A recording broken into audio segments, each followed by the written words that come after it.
Future Radio. Hey, I'm your host, Brother Michael M. Hotep. It is Friday, January 22nd, 2021, and we are live. Hope everybody's doing well today. Well, it's another very busy news day, and had a late breaking news story also from the New York Times that we'll talk about tonight that will probably play a part in the upcoming impeachment trial in the U.S. Senate of one Donald Trump. So hope everybody's doing well today. We know the legendary Hammerin' Hank Aaron passed away today at age 86. Passed away at his home, and he passed away peacefully. Civil rights activist, legendary baseball player who hit 755 home runs, born in poverty. Hank Aaron passed away today. So we'll talk some about Hank Aaron. And also, I was going to be on Roland Martin Unfiltered today, but they canceled the panel for today to deal with the passing of Hank Aaron. So I should be back on this coming Friday. So in addition to that, we see that articles of impeachment are going to be transmitted on Monday. And it said that the impeachment trial is going to start February 8th. Now, some people thought that a delay in the impeachment trial would help Trump because it would, the memories of some of the senators who were in the Capitol building when the insurrection took place, some of their memories may start to fade or something like that. Really, I don't think they're going to fade, but this is what some prognosticators were saying. Well, that was until the story broke today from the New York Times. And New York Times has a story dealing with how Donald Trump and the Justice Department lawyer was said to have plotted to oust acting attorney general. Okay, we're going to talk about this because this is another crazy story here, another twist that is definitely going to play a part in the impeachment trial.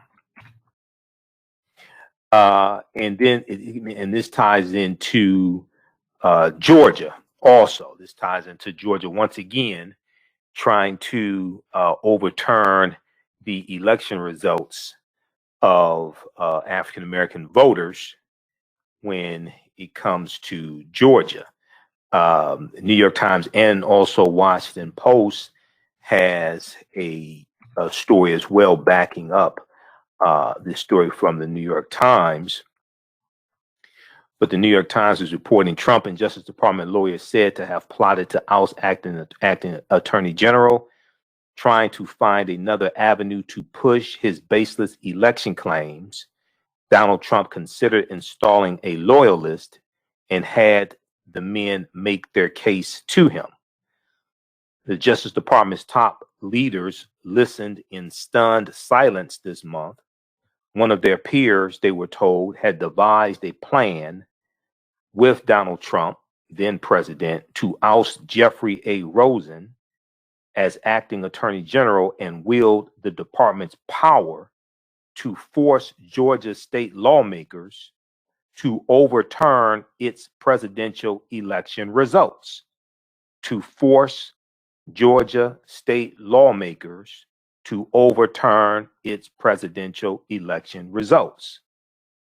The unassuming lawyer who worked on the plan, whose name is Jeffrey Clark, had been devising ways to cast doubt on the election results and to bolster Donald Trump's continuing legal battles and the pressure on Georgia politicians. because Jeffrey Rosen had refused the president's entreaties to carry out those plans, Donald Trump was about to decide whether to fire Jeffrey Rosen and replace him with Jeffrey Clark. Okay, so we'll talk about this as well. This is a huge story. And, you know, I don't know if they're going to do an additional article of impeachment, but I think this has definitely come up at the impeachment trial, because this, once again, this all falls into this plan tied to the January 6th insurrection. All right, so we'll talk about that. And some of these topics, you know, I was going to originally talk about, we're going to have to deal with on our Sunday show. Just too much to cover on today's show. Now, there was I posted an article from, also we'll deal with Joe Biden signed 2 additional executive orders today. And this deals with fighting coronavirus and economic relief and worker protections. Okay. So we'll talk about that. Now, there was an article that I posted from Equal Justice Initiative, EJI.org, Equal Justice Initiative, dealing with Hiram Rhodes Revels. Hiram Rhodes Revels. And Hiram Rhodes Revels was the first African-American U.S. Senator, okay? First African-American U.S. Senator. And this was in 1870, okay? And he was a U.S. Senator from Mississippi. And he almost was not placed. They tried to block his seat. Democrats at the time in the Senate tried to block his seat. And they claimed that basically he was not a U.S. citizen. The Constitution requires senators to hold citizenship for at least 9 years, and they argued that Hiram Rhodes Revels had only recently become a citizen with the 1866 Civil Rights Act and the 14th Amendment. Okay. So we'll talk some about Hiram Rhodes Revels today, and probably talk about him some more on our Sunday show when we have 2 hours. There was a piece from Equal Justice Initiative. White officials attempt to nullify election of first Black senator. White officials attempt to nullify election of first Black senator. And this deals with Hiram Rhodes Revels. And I've talked about him a number of times in 2020 in my presentations. There's a good article from history.com, official website of the History Channel, history.com. The first Black man elected to Congress was nearly blocked from taking his seat. The first Black man elected to Congress was nearly blocked from taking his seat. Okay, and this deals with Hiram Rhodes Revels. Okay, so we'll talk about that, and we'll do some birthday acknowledgements as well. Today is the birth date of one of the greatest singers, one of the greatest entertainers in history, the one and only Sam Cooke. Sam Cooke, born January 22nd, 1931. And I learned about Sam Cooke when I was a kid, and my parents would play Sam Cooke records. And I became a big Sam Cooke fan. You know, She Was Only 16, Chain Gang, Twisting the Night Away, Frankie and Johnny. I remember Sam, you know, I remember listening to Sam Cooke records when I was a little kid, and I became a Sam Cooke fan. Then I bought Sam Cooke CDs. Then I learned about the relationship between, you know, Sam Cooke and Muhammad Ali, things like this. And then in the movie directed by Regina King, One Night in Miami, you have Sam Cooke and you have Muhammad Ali. I mean, Sam Cooke, Muhammad Ali, and Malcolm X and Jim Brown portrayed in that film also. So we'll talk some about Sam Cooke also. All right, now on the African History Network show, we focus on educating, empowering, and inspiring people of African descent throughout the diaspora and around the world, because right now it corrects wrong behavior. What you do for yourself, what you do to yourself, and what you allow other people to do to you and get away with is based upon what you think about yourself. What you think about yourself is based upon what you have been taught about yourself. What you've been taught about yourself is based upon everything you've read, heard, and seen about yourself. So when you control the radius of a man's thoughts, you can control the circumference of his actions, because the mind can't do or teach what it doesn't know. Now we deal with a number of different topics here on the African History Network show. We deal with current events in history and politics, education, economic empowerment, entrepreneurship, relationships, love, sex, health issues, and much, much more. Sign up for our email newsletter. Text the word Kemet, K-E-M-E-T, to 22828 to sign up for our email newsletter. Text the word Kemet, K-E-M-E-T, to 22828 to sign up for our email newsletter. Also visit our website, AfricanHistoryNetwork.com, AfricanHistoryNetwork.com, to sign up for our email newsletter there as well. Okay. If you'd like this type of information, you can donate to the African History Network, $ the AHN show through Cash App, $ the AHN show through Cash App, also through PayPal, paypal.me/the AHN show, paypal.me/the AHN show, and at our website, AfricanHistoryNetwork.com. So that definitely helps out a lot, being that we're here 6 days a week instead of 1 day a week. For 4 years, we were only on Sundays, 9 p.m. to 11 p.m. Eastern Standard Time, right here on 9:10 a.m. the Superstation WFDF. And then now we're on 6 nights a week, 6 days a week. Okay. All right. So we'll be back in just a minute here. Listen to the African History Network show right here on 9:10 a.m. the Superstation WFDF. We'll be back in just a minute.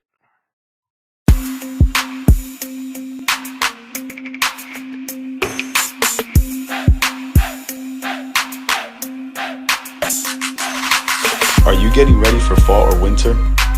We have the solution for all seasonal clothing needs. Kemeticwear.com is the go-to online source for Kemetic African fashion and lifestyle products with a contemporary twist.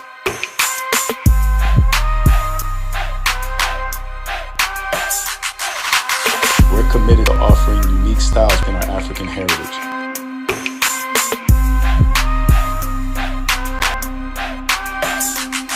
Kemeticwear.com is inspired by KemeticScribes.com to influence our people in learning and showing pride. Please visit our website at Kemeticwear.com. For 25 years, the Black History 101 Mobile Museum carried on the rich legacy of the Black Museum movement in America by showcasing original artifacts of Black experience at colleges, universities, K-12 schools, corporations, libraries, conferences, and cultural events, making it the most first Black History mobile exhibit in American history. Dr. Khalid Kim, founder of the Black History 101 Mobile Museum, and he is a sought-after speaker on topics of Black history, social studies, museum study, pop, and race relations. Dr. Khalid was among the change makers for NBC's Hate King and listed as the 100 distinction for enterprise. He recently founded the Michigan Hip Archive on the campus of Michigan University. Black History 101 Mobile Museum is currently scheduling in-person and virtual exhibits nationwide. For information, please contact Al-Hakim directly at 313-645-4197, 313-655-4197, or visit their website at historymobilemuseum.com. That's Black History Museum. You can also email at bhistory1@yahoo.com, bhistory101@yahoo.com.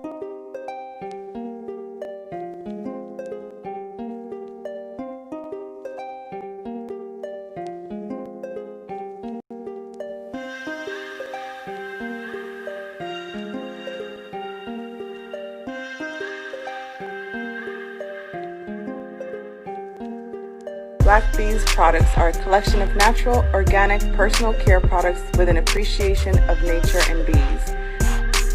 Our philosophy is without bees, we have nothing.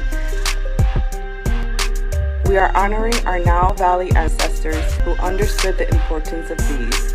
Black Bees created a high-quality, natural, organic care line that would be affordable to everyone. We hope you try and enjoy our Black Bees products line and come back and visit us at blackbeesproducts.com.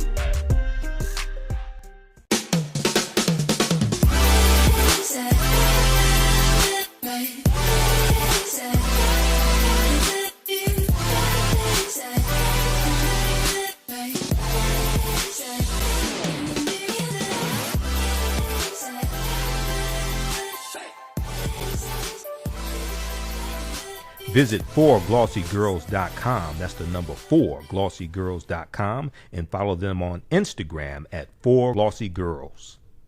Welcome back to the African History Network show right here on 910 a.m. the Superstation WFDF.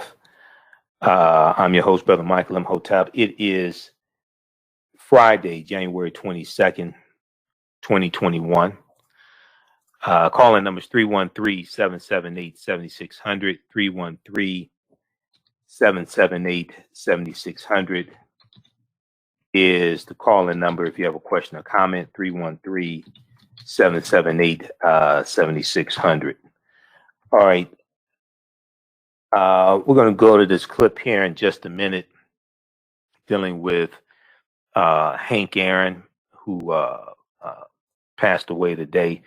NBCnews.com has a good article dealing with Hank Aaron. Also, New York Times has a good piece on Hank Aaron as well.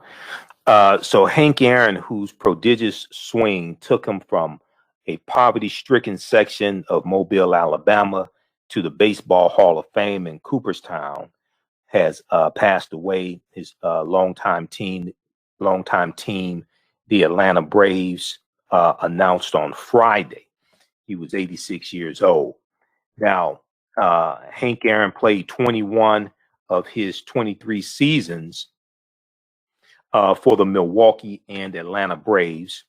And Braves chairman Terry McGuirk said he was heartbroken by the death of baseball's one-time home run king. Terry McGuirk said, "We are absolutely devastated by the passing of our beloved Hank.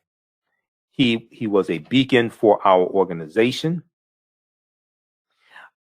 first as a player, then with player development, and always with our community," Terry McGuirk said Friday in a statement.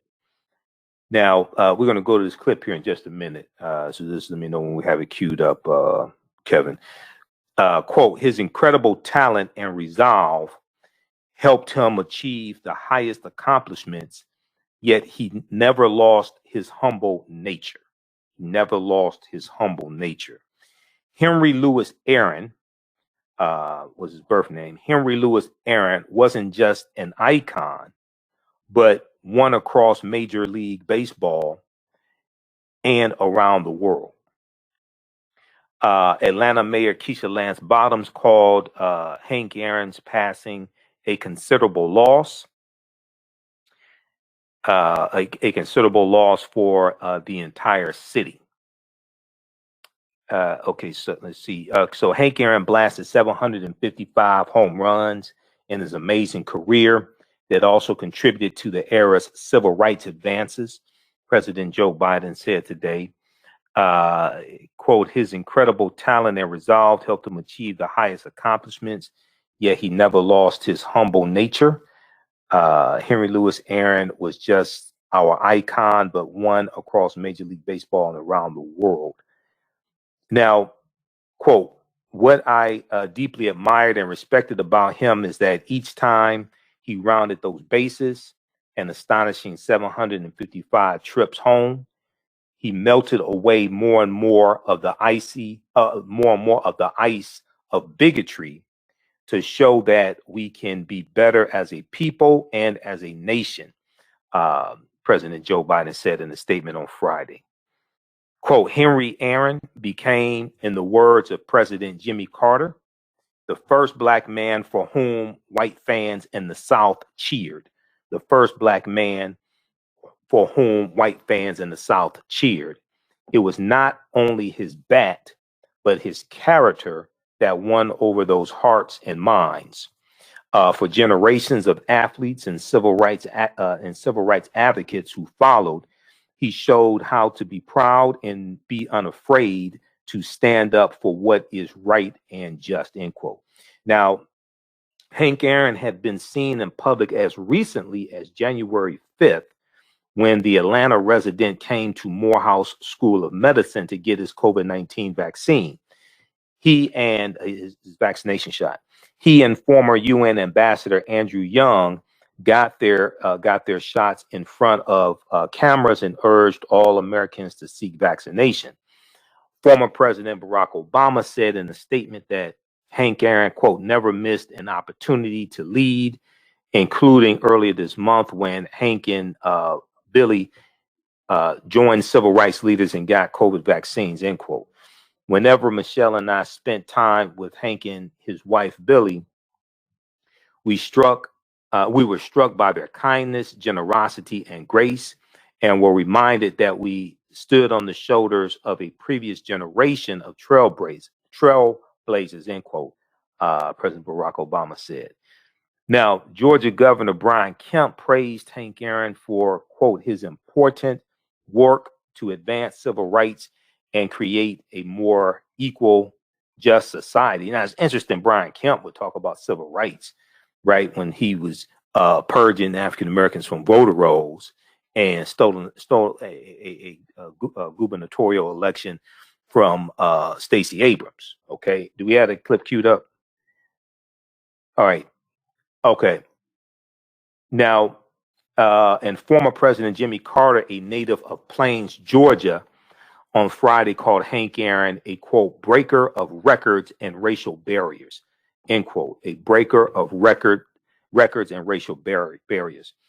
Rosalind and I are saddened by the passing of our dear friend, Henry Aaron, the nation's 39th president, said Jimmy Carter in a statement. One of the greatest baseball players of all time. He has been a personal hero to us.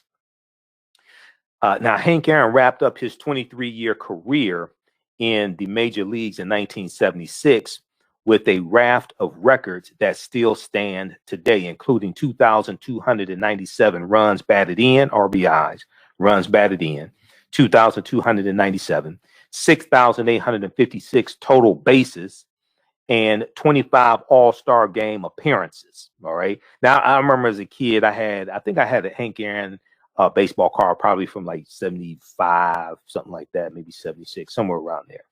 I don't think there's any cards worth any money. You know, I used to collect Topps baseball cards and Topps football cards when I was a kid. I think I still have some somewhere. And I remember there was if I remember correctly, it was a Boys and Girls Club commercial. Okay. And it's from like the 1970s. And it was Hank Aaron.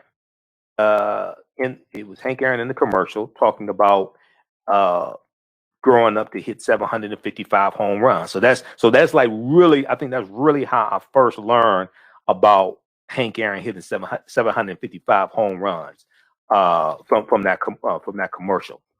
Okay. All right, I want to go to this clip here. This is from NBC News. Craig Melvin on NBC News interviewed Hank Aaron last year, okay? And they talked about his life, and they talked about he got death threats leading up to. So Hank Aaron broke Babe Ruth's home run record. Babe Ruth had 714 home runs. And Hank Aaron got death threats as he was getting closer to breaking Babe Ruth's record. Okay, because the home run record was the most coveted record in all of baseball, and it was held by a white man. Okay, let's go to this clip. We have some breaking news in the world of sports. Legendary outfielder Hank Aaron has died. He was 86. Hammer and Hank slipped away peacefully in his sleep. Hank Aaron was an icon. A career that spanned 23 years. He famously broke Babe Ruth's record of 714 home runs back in 1974. It was a record that he held for more than 30 years. He retired in 1976 with a career total of 755 home runs. Hank Aaron made his major league debut at the age of 20, and he started his career, like so many others back then, in the Negro Leagues. I had the great honor of interviewing Hank Aaron for the Today Show in early 2020. Hank Aaron is widely considered one of the greatest to ever play the game.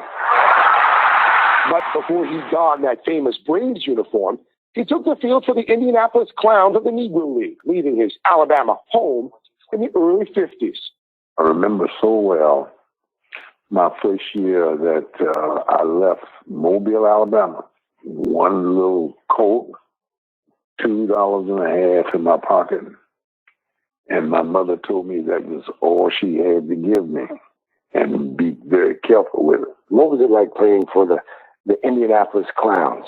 To play in that league and to play with the ball players that I played with gave me an opportunity to do some things that I wanted to do. Is it true that there was perhaps more talent in the Negro Leagues back then than there was in Major League Baseball? I would not doubt it one bit. There was so much talent. Though thousands of fans came to their games, Negro League players were not treated equally. Roadside restaurants banned blacks in their dining rooms. Gas stations closed restrooms, and white hotels shut their doors. In 1947, Jackie Robinson broke baseball's color barrier. Was there any pressure on guys like you to stay in the Negro League? Yes, it was. Pressure from the players that you played with was telling you that you can't make it. You'd never make it. Hank Aaron did make it, debuting for the Milwaukee Braves in 1954. Though he made 25 All-Star teams, Aaron continually faced obstacles white players did not, including death threats while approaching Babe Ruth's career home run record. I was surprised to read in what should have been the most exciting period of your life, you're chasing Babe Ruth's record. It wasn't. It was not. Why not? I couldn't go out of the ballpark without an escort. I had to stay in another hotel rather than staying in a hotel with my teammates. It was the toughest moment of my life. Here's the pitch. And then it happened. And then it happened. There's a new home run champion of all time, and it's Henry Aaron. Runs batted in, 2,297. You're first. Extra base hits, 1,477. You're first. Years with 30 or more home runs, 15. Pretty good argument could be made that you're the greatest that's ever played baseball. What do you think? Well, I'm with you. At 86 years old, Aaron still serves as a senior vice president of the Atlanta Braves, more concerned with the future of the game than his own legacy. You think it's still America's favorite pastime? I think it's one of them. I believe football has caught up in some instance. I believe baseball is still number one. How does Hank Aaron want to be remembered? I've been fortunate and lucky in some ways. I would just like to be remembered as someone that God gave him a talent to play this game, and he did everything humanly possible to make the game the way it's supposed to be played. Okay. The last few moments, it would seem as if the general. Yeah, keep it playing. I didn't know that was direct. Keep going, Kevin. Thanks. No, that was it. That was. Oh, that was it. Okay. I thought that was the end of it.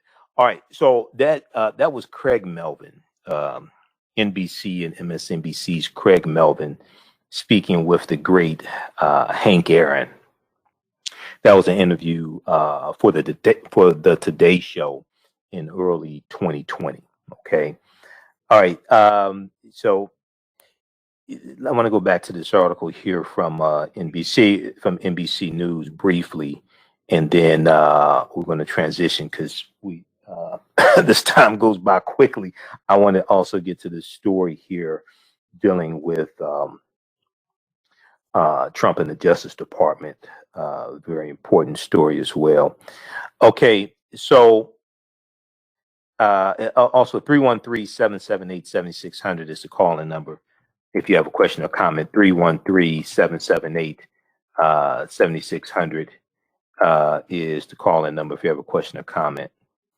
All right, let's go back to this article here from NBC News. Okay, so people are pouring out, statements are coming out in praise of Hank Aaron. Now, the former Milwaukee Atlanta Braves great is best known for a record that no longer stands, hitting his way to the all-time home run record previously held by Babe Ruth and later eclipsed by Barry Bonds. Hank Aaron showed little bitterness that the power mark was surpassed in a modern era that has emphasized long balls and has been helped along by better training methods and even performance-enhancing drugs. When Barry Bonds hit his 756 home run in San Francisco in 2007, I remember when Barry Bonds broke Hank Aaron's record, the Giants played a videotaped congratulatory message from Hank Aaron himself. Quote, "It's kind of hard for me to digest and come to realize that Barry cheated in the home runs," the soft-spoken Hank Aaron told NBC's Today show in 2020. Though he still calls Barry Bonds the home run king of baseball and doesn't believe other great players of the steroid era should be banned from Cooperstown, does not believe other great players of the steroid era should be banned from Cooperstown.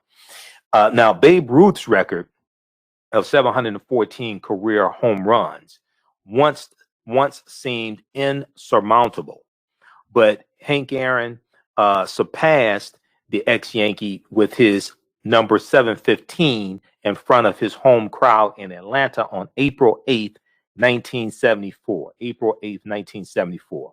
Not everyone, however, was cheering as hard as Atlanta Braves fans.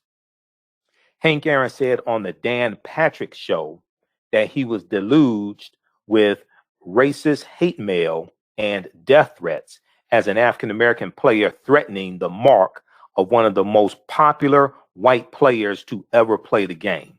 He said he kept all of the letters to remind his grandchildren how pervasive racism is in this country, in the United States. He said, quote, "In all of the interviews that the police and the detectives and whoever was in charge did, they said all of these were probably just crank letters, but there may be one in there from someone that meant something," end quote. Hank Aaron said in the October 2016 interview. Now, Negro Leagues Baseball Museum President Bob Kendrick on Friday reminded fans that Hank Aaron broke with the Milwaukee Braves in 1954, just 7 years after Jackie Robinson shattered the color line with the Brooklyn Dodgers. So Hank Aaron faced the same brutal racism other African-American players of the era experienced, especially as the slugger approached Babe Ruth's home run record. Quote, "This black man in the Deep South was about to break a record that no one really thought could ever be broken, and that was not wearing well on a lot of white people," Kendrick told Major League Baseball Network shortly after getting word of Hank Aaron's passing. He went on to say, "And yet he was able to withstand, endure, and still perform at an exceptional level," end quote. Now, Bob Kendrick went on to say he's as much of a civil rights icon as anyone. He's as much of a civil rights icon as anyone.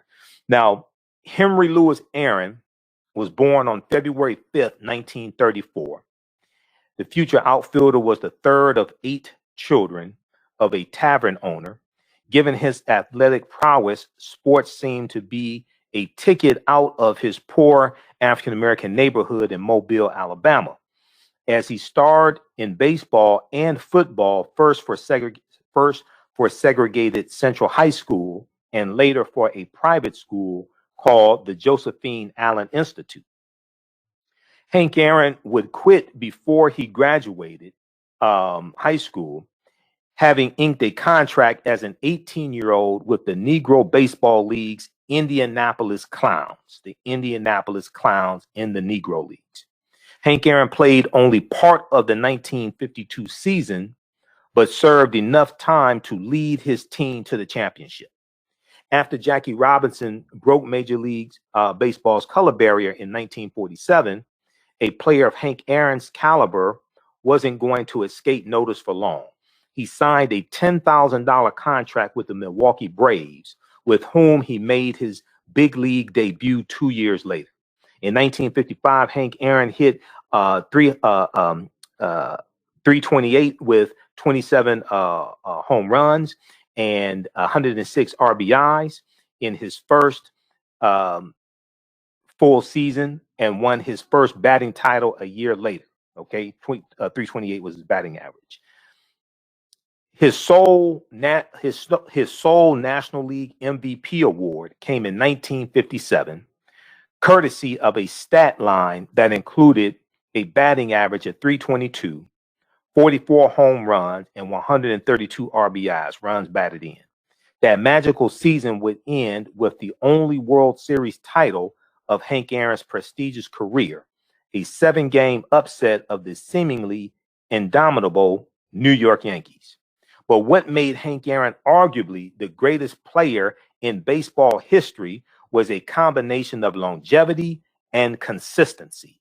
Longevity and consistency. He is one of only 2 players, along with Alex Rodriguez, who hit 30 home runs in 15 seasons. The outfielder Hank Aaron played most of his career with the Atlanta Braves, 12 seasons at Milwaukee, then Atlanta.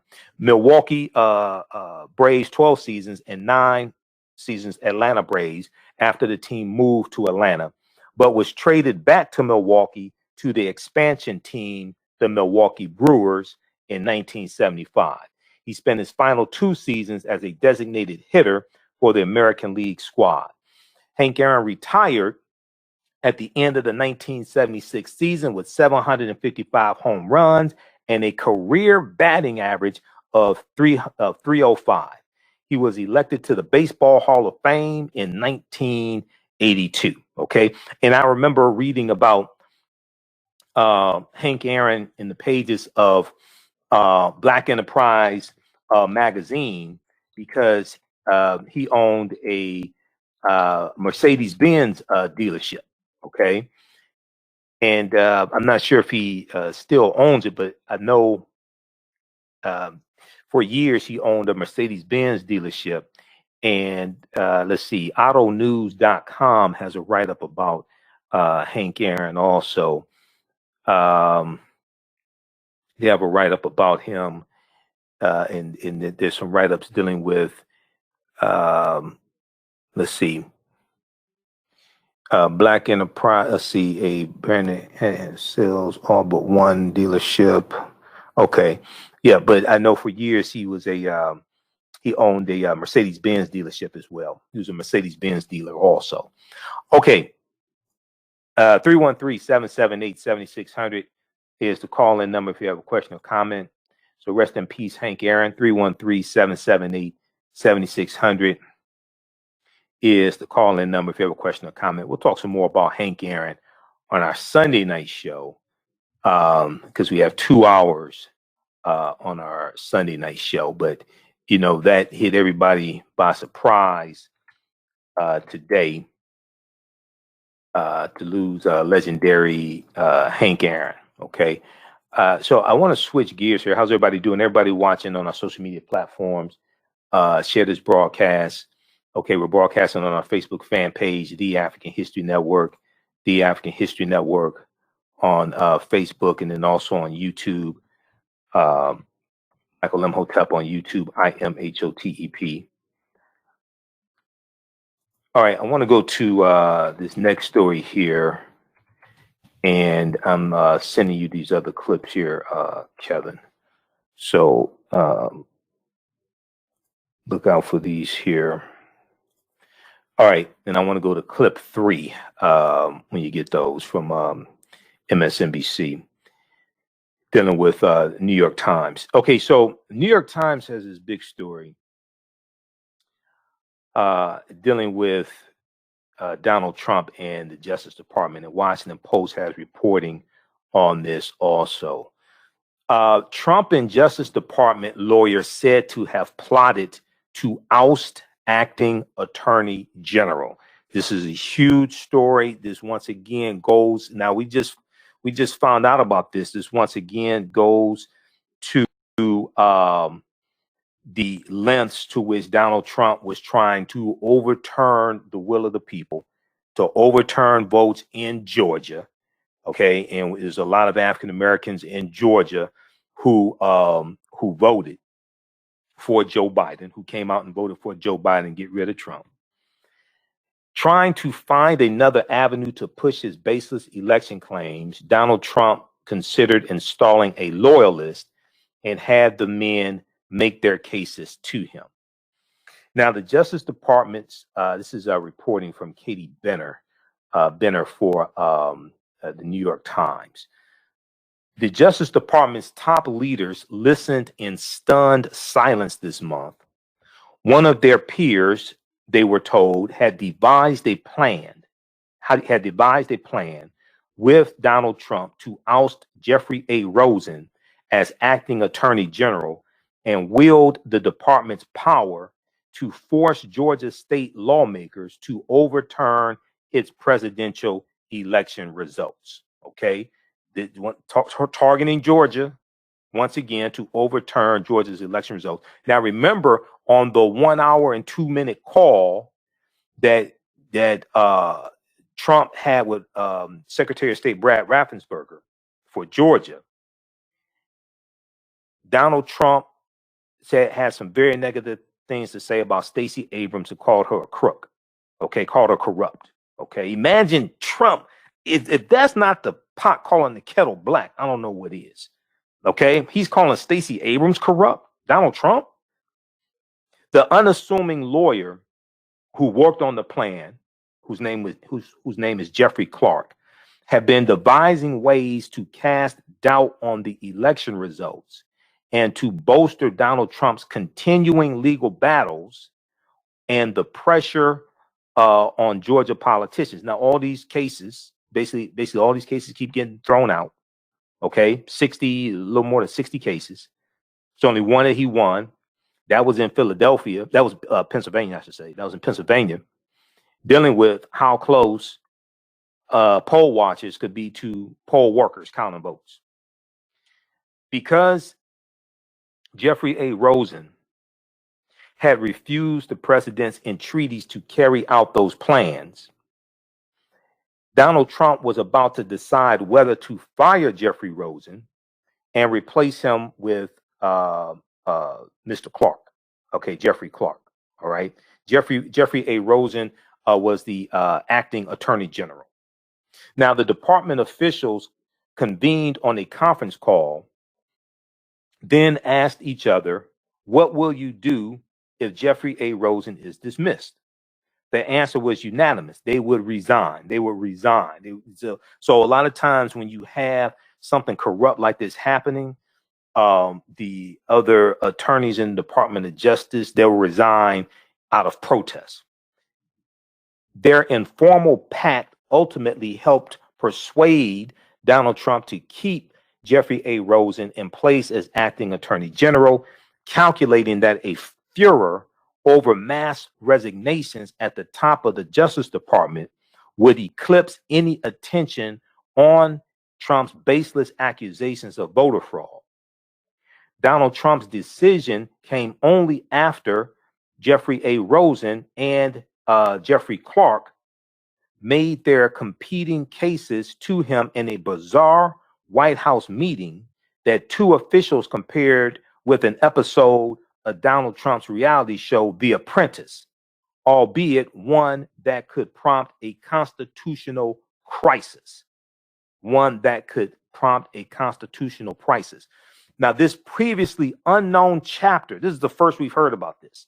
this previously unknown chapter was the culmination of Trump's long-running effort to batter the Justice Department into advancing his personal agenda. He also pressed Acting Attorney General Jeffrey A. Rosen to appoint special counsels, including one who would look into Dominion voting systems, a maker of election equipment that Trump's allies had falsely said was working with Venezuela to flip votes for Trump from Trump to Joe Biden. Just baseless conspiracy theory nonsense. We saw that idiot Sidney Powell, the idiot attorney for the Trump campaign, sometimes for the Trump campaign, sometimes not. Okay, sometimes you. All right, thanks, Kevin. Sometimes you feel like a nut, sometimes you don't, I guess, right? That she got hit with a $1.3 billion lawsuit, all right, behind putting out lies, making false claims about Dominion voting systems. I want to go to this clip here. This is from All In with Chris Hayes, January 2nd, 2021. New York Times, Trump and DOJ lawyer reportedly plotted to oust acting attorney general. Let's go to this clip. With all that we know about Donald Trump's attempts to overturn the election, there are still stories to be told about his behavior that had the ability to shock, to make you pick your jaw off the floor. Katie Benner of the New York Times has this unbelievable scoop tonight published just 20 minutes ago. The Justice Department's top leaders listened in stunned silence this month.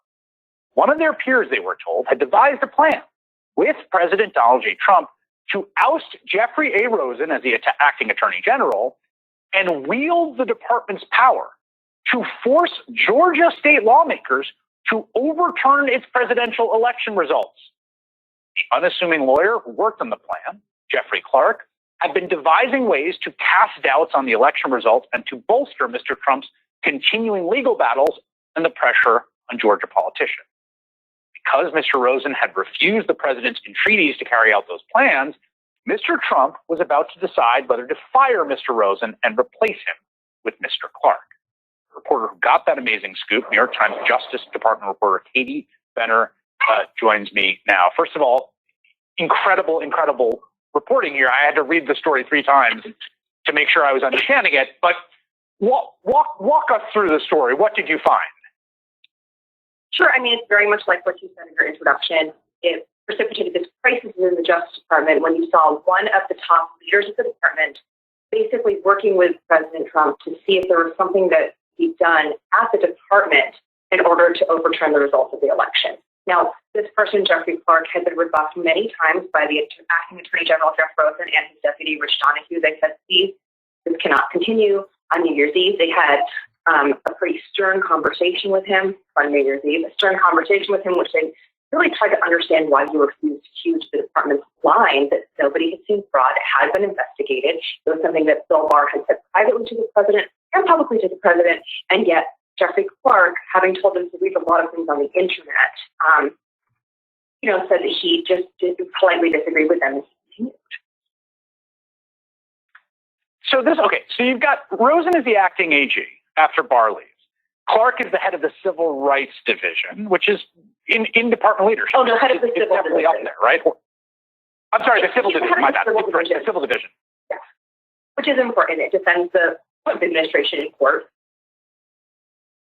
Yeah, that's a big part of the Department of Justice. It's that is up near the top of the leadership. And he apparently was introduced to Trump by a Pennsylvania politician, and they start interacting for Clark to be Trump's guy in the Department of Justice to oust Rosen so that they could ride into Georgia with the DOJ to write some letter on DOJ letterhead to say, you, Georgia, must overturn your results. Yes, so first Mr. Clark asked Mr. Rosen to do it as the acting attorney general. And when that didn't work, he had a conversation with Mr. Trump in which he came away from that conversation thinking that Trump would replace Rosen with himself. And then he offered Mr. Rosen the opportunity to remain at the department as his deputy. he hatches a Department of Justice coup with the president and offers him, the boss is going to make me the head of the Department of Justice. So we can, this is my words, not yours, so I'm just characterizing. the boss is going to make me the head of the Department of Justice and the acting AG so we can pull off his coup. You can stick around as my deputy, but this is what's going to happen. And then there's a meeting in the White House with Clark and Rosen and the president. Yes, and this is sort of unusual timing because it happened on January 3rd, which is the exact same day that Georgia Secretary of State released, leaked the audio of his phone call the prior day with Mr. Trump. So you have the entire world listening to the audio of Trump and the Secretary of State in Georgia having this bizarre conversation, which Trump makes so clear that he wants Georgia to change its mind to find votes that would make him the winner. And then at the same time, you have a split screen with this meeting taking place around 6 p.m. on Sunday evening, where the president has set up an interesting situation where he has both Mr. Clark and Mr. Rosen there before him to present their competing visions for what the department should be doing. It was described to me by two different officials, former administration officials, as almost a bizarre version of The Apprentice in which they were selling the better plan. All right. Pause it right there, Kevin. So pause right there. All right, we're out of time here on 910 AM Superstation WFDF. Those watching on our Facebook fan page, The African History Network, and my YouTube channel, Michael M. Hotel, keep watching. We're going to keep broadcasting. We'll finish this clip there. We'll talk about this some more on our Sunday night show. If you like this type of information, you can donate to the African History Network, $ the AHN Show through Cash App, $ the AHN Show through Cash App, and also through PayPal, paypal.me/the AHN Show, and at our website, AfricanHistoryNetwork.com. Click on the yellow donate button. Right now, it's correct wrong behavior. It's not over till we win. Wakanda forever. Stay tuned for Pastor Greg Davis. We'll talk to you Sunday. We're on Sundays also, 9 p.m. to 11 p.m. Eastern Standard Time. It's not over till we win. Wakanda forever. We'll talk to you Sunday night. Peace. All right, stand by. Stand by, everybody. Okay, let's continue here. Let me cue up that clip. How's everybody doing? And also, African American business owners, post the name of your business here on the thread of the broadcast. We'll let you know how you can advertise with the African History Network. We'll be here for a little while longer. We're going to talk briefly about Joe Biden and 2 executive orders signed today dealing with fighting against coronavirus, and then also dealing with the economy. And then we'll talk a little bit about Hiram Rhodes Revels as well. First African American U.S. Senator. He was from Mississippi, and he became a U.S. Senator in 1870, and he almost did not get seated. Okay, let's go back to this clip here from All In with Chris Hayes, dealing with this huge story from the New York Times. Trump and Department of Justice lawyer reportedly plotted to oust acting attorney general. Let's go back to this clip. Remain at the department as his deputy. He hatches a Department of Justice coup with the president and offers him, the boss is going to make me the head of the Department of Justice. So we can, this is my words, not yours. So I'm just characterizing. The boss is going to make me the head of the Department of Justice and the acting AG so we can pull off his coup. You can stick around as my deputy. But this is what's going to happen. And then there's a meeting in the White House with Clark and Rosen and the president. Yes, and this is sort of unusual timing because it happened on January 3rd, which is the exact same day that Georgia Secretary of State released, leaked the audio of his phone call the prior day with Mr. Trump. So you have the entire world listening to the audio of Trump and the Secretary of State in Georgia having this bizarre conversation, which Trump makes so clear that he wants Georgia to change its mind to find votes that would make him the winner. And then at the same time, you have a split screen with this meeting taking place around 6 p.m. on Sunday evening, where the president has set up an interesting situation where he has both Mr. Clark and Mr. Rosen there before him to present their competing visions for what the department should be doing. It was described to me by two different officials, former administration officials, as almost a bizarre version of The Apprentice in which they were selling the better plan. So it sounds to me from reading your article that enough people at DOJ get read into this plan that they essentially rebel en masse and threaten to all quit if it's pulled off. Is that right? Yes. So Sunday, we'll just go through the chronology. Midday Sunday, Jeff Clark says to the Attorney General, Acting Attorney General Rosen, I believe that the president is going to remove you and put me in your spot. And then a few hours later, Mr. Rosen's deputy, the Deputy Attorney General, calls an emergency conference call with the remaining top leaders of the department. He reads them into what's going on. He explains what Mr. Clark has been up to. And they discuss what they're going to do if in the coming hours, the president fires Jeffrey Rosen and replaces him with Mr. Clark. They decide that the only option is to leave. And so that was really powerful information, because in this meeting with the president that happened a couple of hours later, other officials, including the head of OLC, Steve Engel, who was there, they were able to tell the president, listen, if you do this plan, it's going to blow up this way. It will cause this kind of chaos at the Justice Department. And if nothing else, nobody is going to pay attention to the Jeff Clark letter to Georgia. They will be paying attention to the fact that you have created a Saturday Night Massacre. And that was one of the compelling arguments to Mr. All right. So you'll hear more about that. That's a huge story from the New York Times. Then Washington Post has a reporting to back that up also. There's an article from the Washington Post. Trump entertained plan to install an attorney general who would help him pursue baseless election fraud claims. Let me see. Let's turn on the screen share quickly so you can see that article from the Washington Post and go read this. I'm not sure if I made this free if you don't have a digital subscription or not. I'm not sure. But thehill.com has an article about this as well.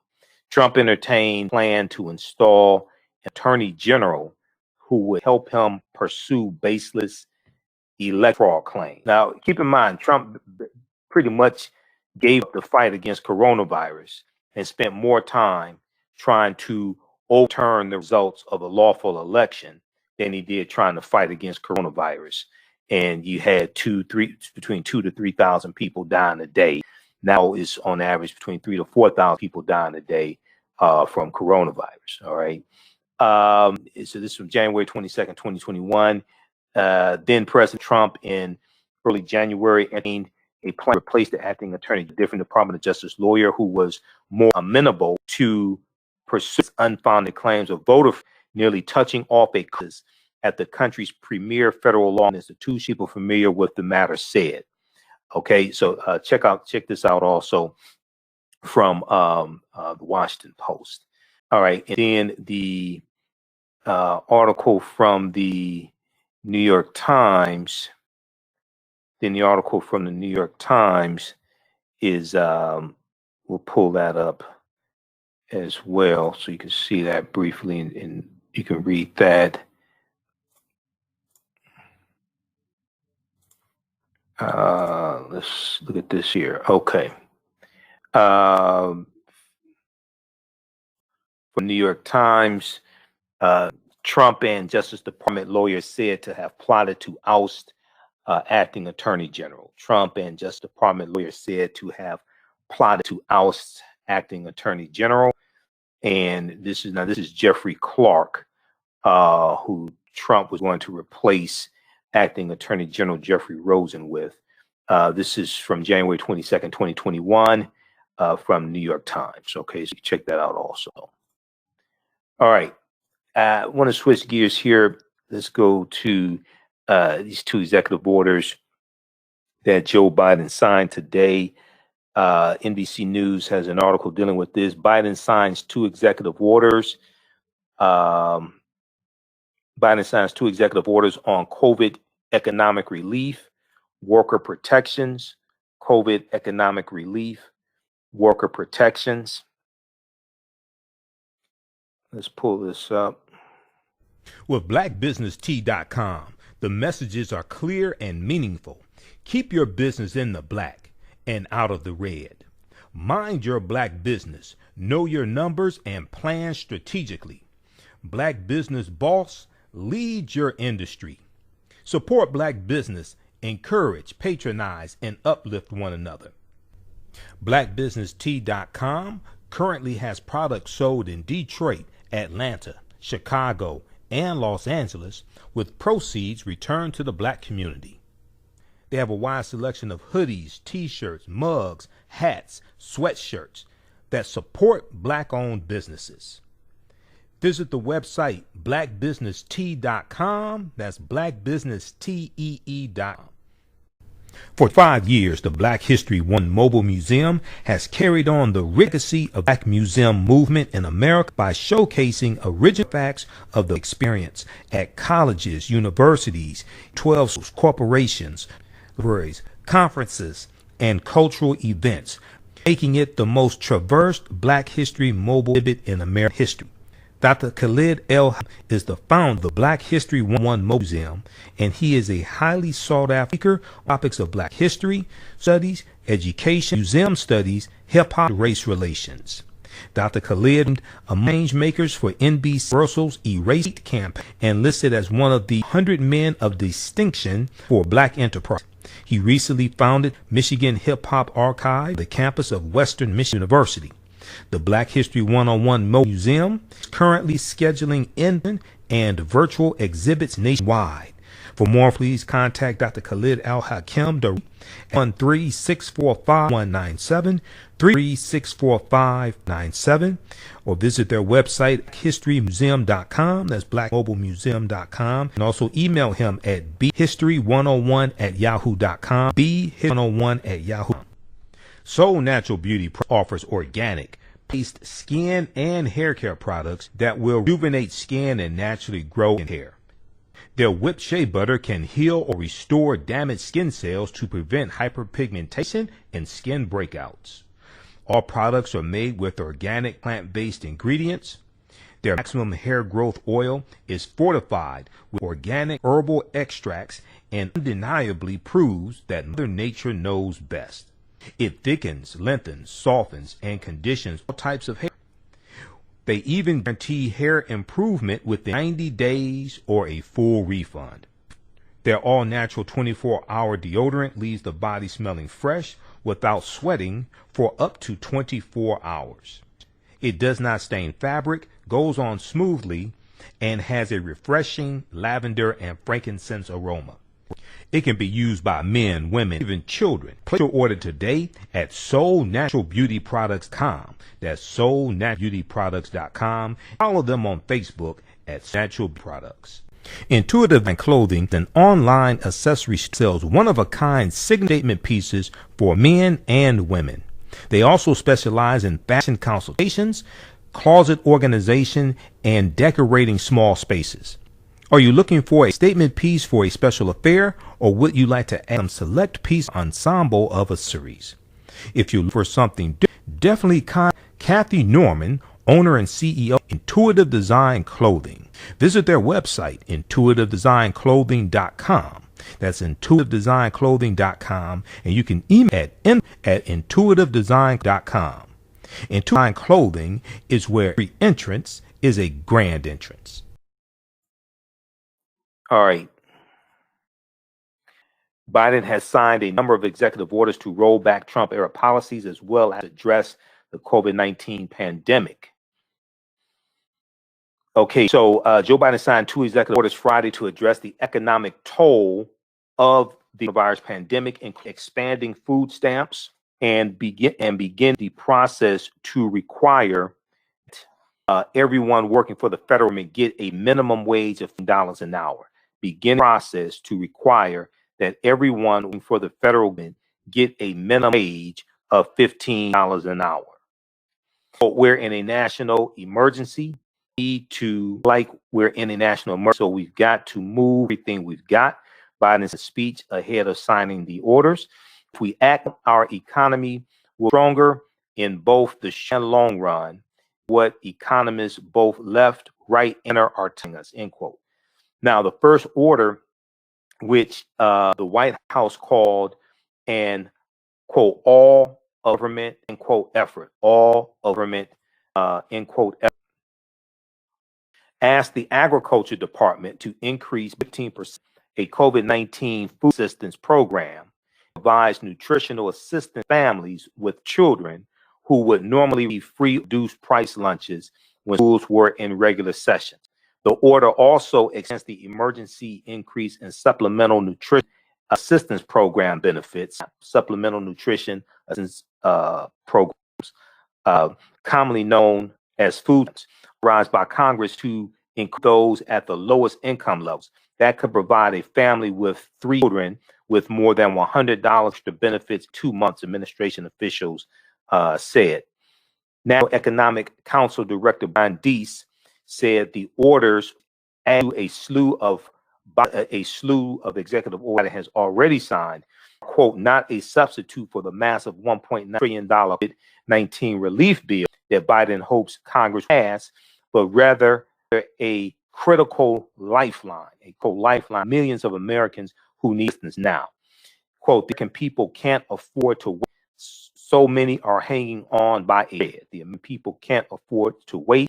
So many are hanging on by it. Now, the order signed on Friday also asked the Treasury Department to update the process it uses to issue direct payments after a number of qualifying Americans report issues and delays getting the first round of stimulus checks last year under Donald Trump. You'd think they would have the kinks worked out by now, but it was under Trump, though. The order also establishes a coordination system across federal agencies to help people better navigate relief benefits they qualify for. All right. This is another executive order from Joe Biden. Just second full day on the job. Okay. Doing all this, second full day on the job. That's the difference between somebody who's competent and somebody like Trump who was not. Okay. This order also establishes a coordination system across all agencies to help people better navigate what relief benefits they qualify for.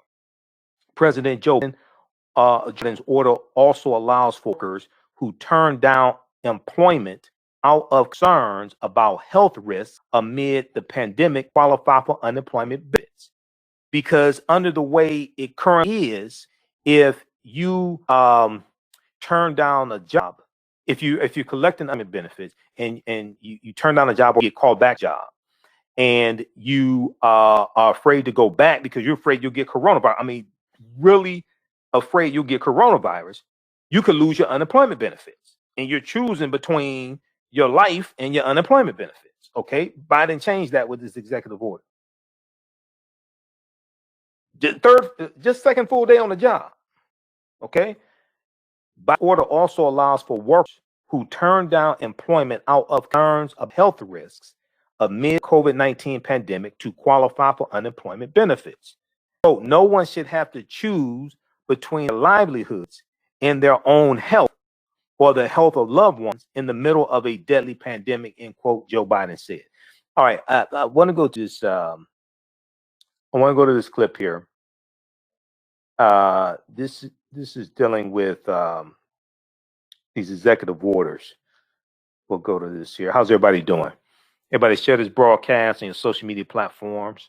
This is the difference between somebody who knows how government works and how it's supposed to work, and somebody who just has no clue and is just trying to fleece government and shake it down, and then trying to overturn lawful elections to stay in office. This is the difference. Okay, let's go to this clip here. So this is Joe Biden talk. Biden announces executive orders for economic relief amid the COVID pandemic. All right. This was at a press conference he had today. Let's go to this clip. Today, I'm signing an executive order that directs the whole of government, a whole of government effort to help millions of Americans who are badly hurting. It requires all federal agencies to do what they can do to provide relief to families, small business, and communities. And in the days ahead, I expect agencies to act. Let me touch on 2 ways these actions can help change Americans' lives. We need to tackle the growing hunger crisis in America. 1 in 7 households in America, 1 in 7, more than 1 in 5 Black and Latino households in America report they do not have enough food to eat. That includes nearly 30 million adults and as many as 12 million children. And again, they're in this situation through no fault of their own. It's unconscionable. The American Rescue Plan provides additional emergency food and nutrition assistance for tens of millions of children and families to address this crisis. But families literally can't wait another day. As a result of the executive order I'm going to shortly sign, the Department of Agriculture will consider taking immediate steps to make it easier for the hardest hit families to enroll and claim more generous benefits in the critical food and nutrition assistance area. This can help tens of millions of families, especially those who can't provide meals for their kids, who are learning remotely at home, are not receiving the regular meal plans that they have at school for breakfast or lunch. We also need to protect the health and safety of the American worker. Right now, approximately 40% of households in America have at least one member with a pre-existing condition. Just imagine, you're out of work through no fault of your own. You file for unemployment while you're looking for a job. You find one, you get an offer. But then you find out there's a high risk of you getting infected with COVID-19 because of your condition. You and your loved one, and you and your loved ones have ever even greater risk of death and serious illness because of the pre-existing conditions. So you turn it down. Right now, if you did that, you could be denied unemployment insurance because you're offered a job, you didn't take it. It's wrong. No one should have to choose between their livelihoods and their own health or the health of their loved ones in the middle of a deadly pandemic. Because of the executive order I'm about to sign, I expect the Department of Labor to guarantee the right to refuse employment that will jeopardize your health. And if you do so, you'll still be able to qualify for the insurance. That's a judgment the Labor Department will make. Look, there are just two consequential ways that the action I'm taking today will help people in need. Another way to help approximately 2 million veterans maintain their financial footing by pausing federal collections on overpayments and debts. Another makes sure that federal contractors are receiving taxpayers' dollars provide their workers with the pay and benefits they deserve.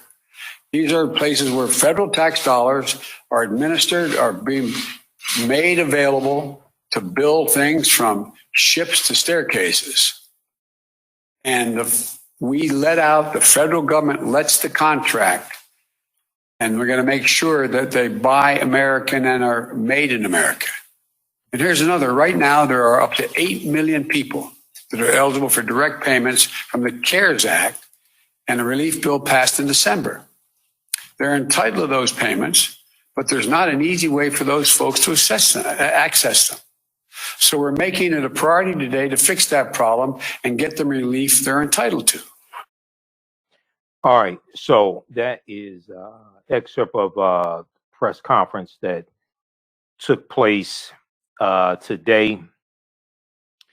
And Joe Biden was announcing 2 executive orders that he was signing dealing with COVID-19 economic relief and worker protections. All right. So that's big news there.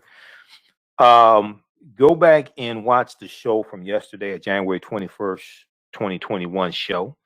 We dealt with, we continue talking about the executive orders that Biden has signed this week. We dealt with the executive order on advancing racial equity and support for underserved communities throughout the federal government. And this ties into him talking about fighting against white supremacy in his inaugural address on Wednesday. Okay, so I see a whole lot of people talking, but very few people actually read. We broke this down on yesterday's show. Okay, so a lot of people don't do that. They just put this BS out here and have no clue what they're talking about. And see, I actually read the executive orders, and I go to whitehouse.gov and read the executive orders. What's whitehouse.gov? The official website of the White House. That's all the executive orders are. Okay, so go back and we broke this down on our Thursday show. Then we talked about the 15 and 17 executive orders, the first batch of them, on our Wednesday show. All right, let's continue. And this ties into This executive order ties into the study from Citibank from September 2020 that dealt with how the U.S. economy has lost $16 trillion over 20 years due to racism from 2000 to 2020. We talked about that study again on our show yesterday. All right. Okay, so we have that, and then let's see. All right, so you'll hear more about these executive orders. Oh, also, for those who missed yesterday's show, because I see some of y'all commenting here who don't read, we also talked about the document that I've talked about numerous times before, and I deal with it in a lot of my presentations. And it's at it was originally at whitehouse.gov, and then it was archived at obamawhitehouse.gov. Progress of the African American community under the Obama administration, because so many people talk but don't read, and that's problematic. When you do that, I can tell what you haven't read, what you haven't researched. So go read this also. Now this breaks down category by category how policies from the Obama administration positively impacted African Americans. Now, these were a lot of policies that various African American organizations advocated for. Just because you weren't in a room doesn't mean that they didn't ask for something. Just means you still don't know what happened. Go read this too. I've dealt with this. This was up in 2014, 2015 at whitehouse.gov. And I've dealt with this numerous times in presentations as well. All right. So people should do more reading and less talking. All right. Let's see here. Now, a lot of this was attacked by Trump and reversed under Trump. That's why when we dealt with the 22-page agenda to empower Black America from Joe Biden, that came out May 4th, 2020. And we dealt with that numerous times on the show, went through all 22 pages, broke down these policies and show how they would impact African Americans, tied those policies into history. Okay. This is why in that agenda, it referenced a lot of policies from the Obama administration that had been reversed under the Trump administration, and why it had to be put back in place and built upon. All right. So let's go to, so we dealt with that. We'll talk more about the executive orders. Y'all can check out this article here that we dealt with last night on the show. And it's a lot that goes into writing executive orders. How do I know? Because I've been involved in writing executive orders for the city of Detroit. It's a committee that does that, so I have some understanding of it. My perspective is different because I've actually been involved in writing public policy for a city. First in course, Joe Biden signs executive actions dissolving racist policies, all of Trump's racist policies. But read this from news1.com that to this as well.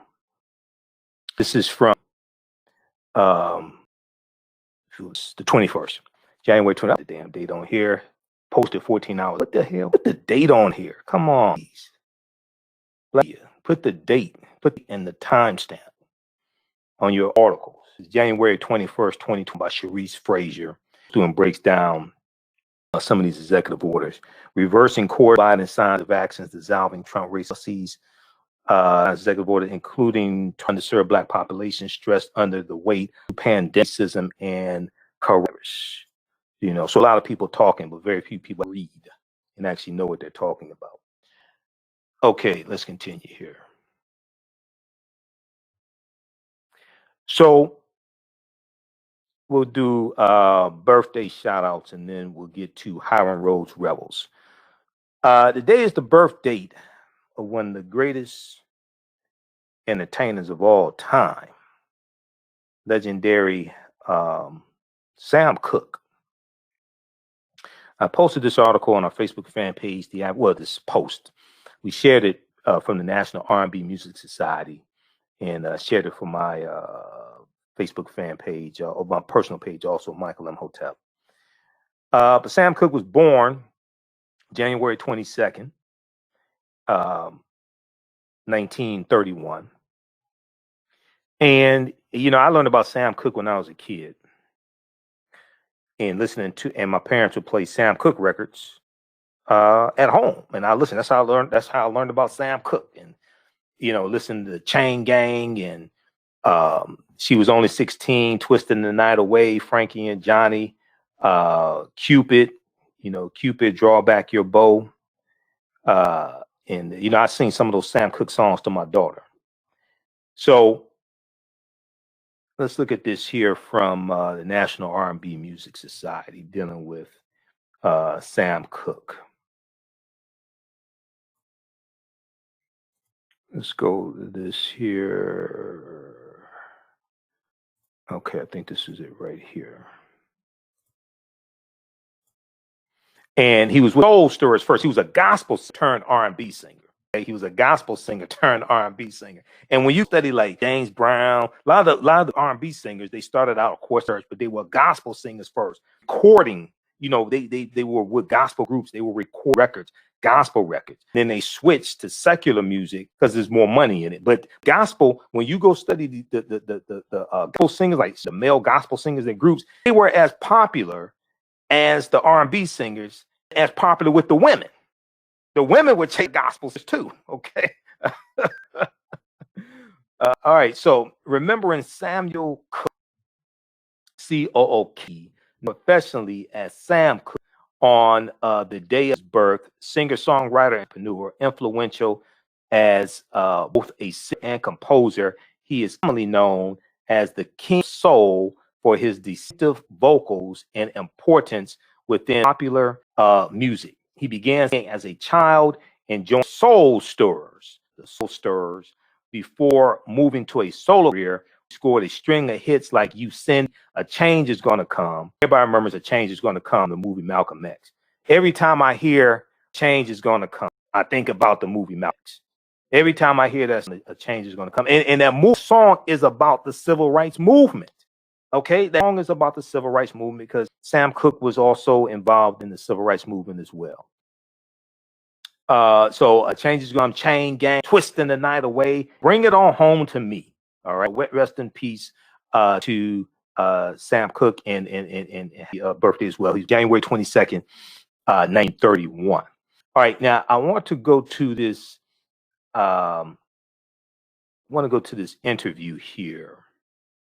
This is Sam Cooke on the Mike Douglas show. Now, the past 3 nights, we shared an excerpt of an interview from November 2nd, 1967 with Dr. Martin Luther King Jr. that Mike Douglas did, okay? And those interviews were in color. This one here with Sam Cooke is in black and white. Okay. All right. So this is from 1964, February 11th, 1964. All right. So this is 2 months before this is 2 months before Dr. King is assassinated. This is the same month that Cassius Clay beats Sonny Liston, Muhammad Ali. All right. And all right, so let's go to this clip here. This is Sam Cooke on the Mike Douglas show from February 11th, 1964. And before the interview, he does a performance of Ain't That Good News.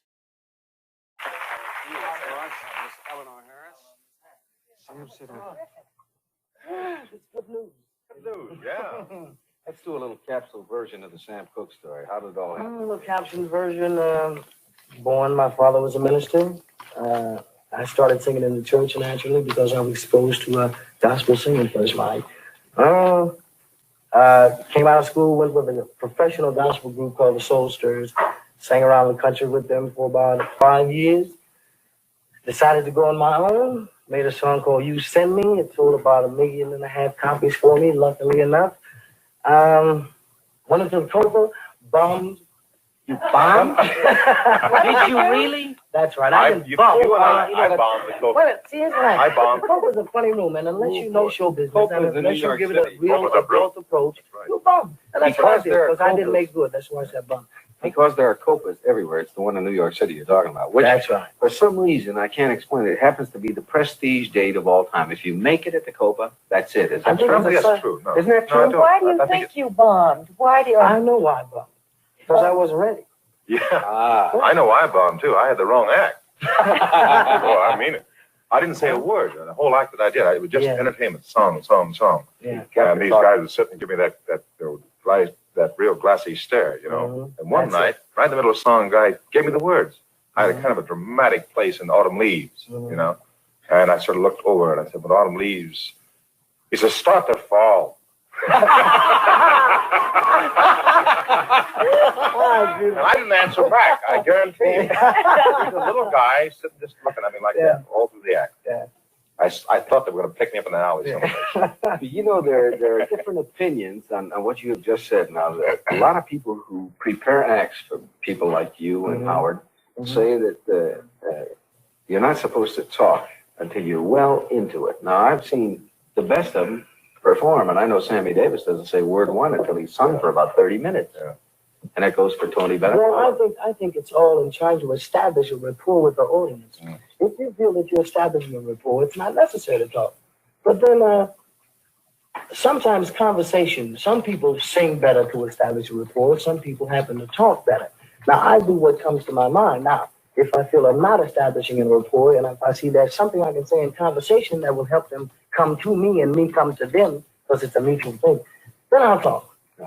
Sam, what is this song that you're going to do? Darling, You Send Me medley. What is that? Is that the big? That's the big thing. I had You Send Me, and right after that, I had another song called Sentimental Reasons, and I usually sing these two songs together because they mean so much to me. You had a big one on Chain Gang too. That's right. Yeah, I'm keeping up with you. Yeah. Sam Cooke's going to sing for us again. Would you like that? All right, so due to copyright reasons, we're not going to play any copyrighted music here because they're going to take it down, take down the broadcast. So we can't do that. So let's go further into the interview. And let's see here. Let's cue the back up here. Tear it up, Sam. Let me see it. Okay, then they just okay. How many performances do they have them doing? They need to talk to the man. Okay, so that was the Mike Douglas show. That was one. Then let's see. Let me give you this clip here. This was from February 11th, 1964, the Mike Douglas show. You can watch that in its entirety. Okay. And I would encourage people to read the executive orders before y'all start talking about them. I really encourage you to do that. That really, I can't stress that enough because I hear a whole lot of people talking and very few people actually reading. Let me see. There was another one. Let's see. Oh, also go back and watch yesterday's show. We talked about how most Americans don't know what's in the Constitution because they don't read it. CBS this morning on CBS, the morning show on CBS, January 19th, they did a segment dealing with how most Americans don't know what's in the Constitution because they haven't read it and don't understand the law. 2/3 of Americans couldn't name the 3 branches of government. All this is tied together. Understanding politics is the legal distribution of scarce wealth, power, and resources, and the writing of laws, statutes, ordinances, amendments, and treaties, their adoption, interpretation, and enforcement. This is why you have to read. This is why I give you these articles, all this stuff I talk about, proper documentation ends all conversation. I give you the sources to go read it. You don't have to believe me. Go research this yourself. All right, let's see here. Fly Girl said very few people read. Yeah. That's why I do more reading than talking. That's why I only do 1 broadcast a day because I'm busy researching. I don't have time to do that. I'm researching. Let's see here. I'm trying to get. It was one more I wanted to get that doesn't include. There was one with Dick Clark. Okay, let's see. Yeah, this one here. This is from 1964. Goodies and all that stuff. This is from 1964 with Sam Cooke being interviewed by Dick Clark. Sam, come sit. Make yourself at home. What year, we're reminiscing today and using the all-time, old-time goodies and all that stuff. What was the first year you recorded You Send Me? Send Me, Dick, that was in 57. Previous to 1957, how many records had you made? I'd made about, I'd made any popular tunes. You hadn't made any popular songs, but you had been working in another field, had you? That's right, I was doing spirituals at the time, Dick. All right, what caused you at that point in your career of 57 to turn to this kind of singing? My economic situation.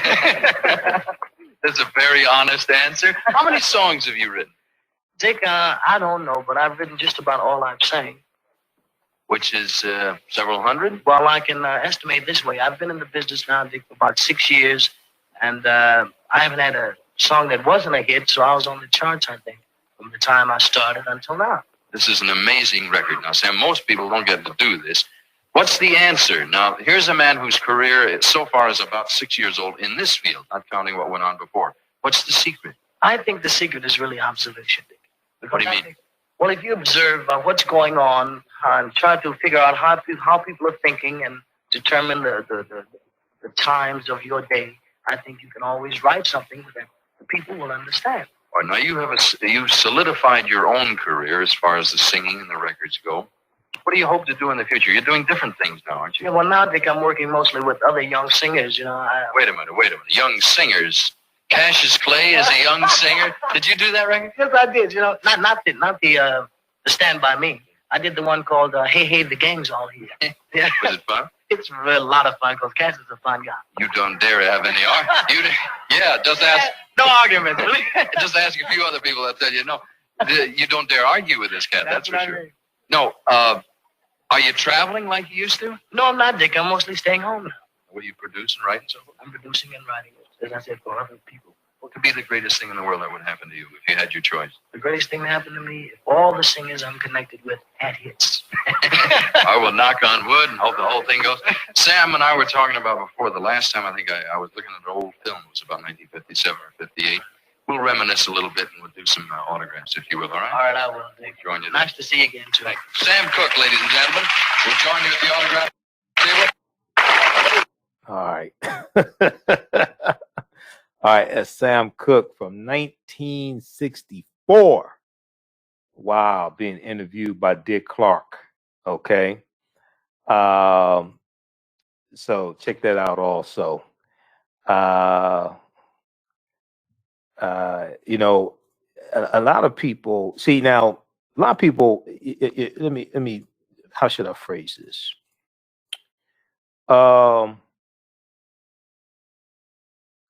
A lot of people would have more friends if they weren't so negative and pessimistic. You know, because those type of people, I don't spend a whole lot of time with them. I have very few people in my inner circle, and I don't have negative, pessimistic people around me. And usually the ones that are negative and pessimistic aren't doing anything positive. They talk a lot, but they ain't doing the damn thing. So I just be cognizant of those people. And if you hang around 4 broke people, you're going to be number 5. Okay. You got to be careful of the people you have around you in your inner circle. And a lot of those negative people always speaking negative. They don't do this. They don't do that. Blah, blah, blah. All that. I don't have time for that. That negative energy saps all of your strength and all that from you. So, you know, you can hang around those people if you want to. Just keep them the hell away from me. Okay, we got that. Okay, so also celebrating the birthday today is DJ Jazzy Jeff as well. Okay, and we first found out about DJ Jazzy Jeff, most of us, from Will Smith, the Fresh Prince. Parents just don't understand. Okay, DJ Jazzy Jeff and the Fresh Prince. So he is. Let's pull this up here also. And I'm going to show you this other article quickly here. I posted this yesterday. We can do a whole show on this other article here. But DJ Jazzy Jeff's birthday is today also. Let me see. Let's pull this up here. I kind of lost my place for a minute. And, we as a people would get farther if we did more reading and less talking. I'm just saying. Somebody who taught entrepreneurship for 7 years or somebody who teaches history. Your thoughts create feelings. Your feelings create actions and behaviors. Your actions and behaviors create results. January 22nd, 1965. Jeffrey Allen Towns, better known professionally as DJ Jazzy Jeff, record producer, DJ, and comedian, who's best known for his friendship and collaboration with Will Smith as DJ Jazzy Jeff and the Fresh Prince. He turned 65 today. And I've said, numerous times before, when I was a teenager, in the 80s and listened to hip hop artists and things like that. We never thought about gray-haired hip hop artists, right? We didn't think about hip hop artists having heart transplant surgeries and having a leg amputated because of diabetes, things like that. So when I see who was it? When I saw an interview with P. Diddy. Puff Daddy, P. Diddy, Sean P. Diddy Combs last year. He had a gray beard, and I see this, we never thought about gray-haired rappers, right?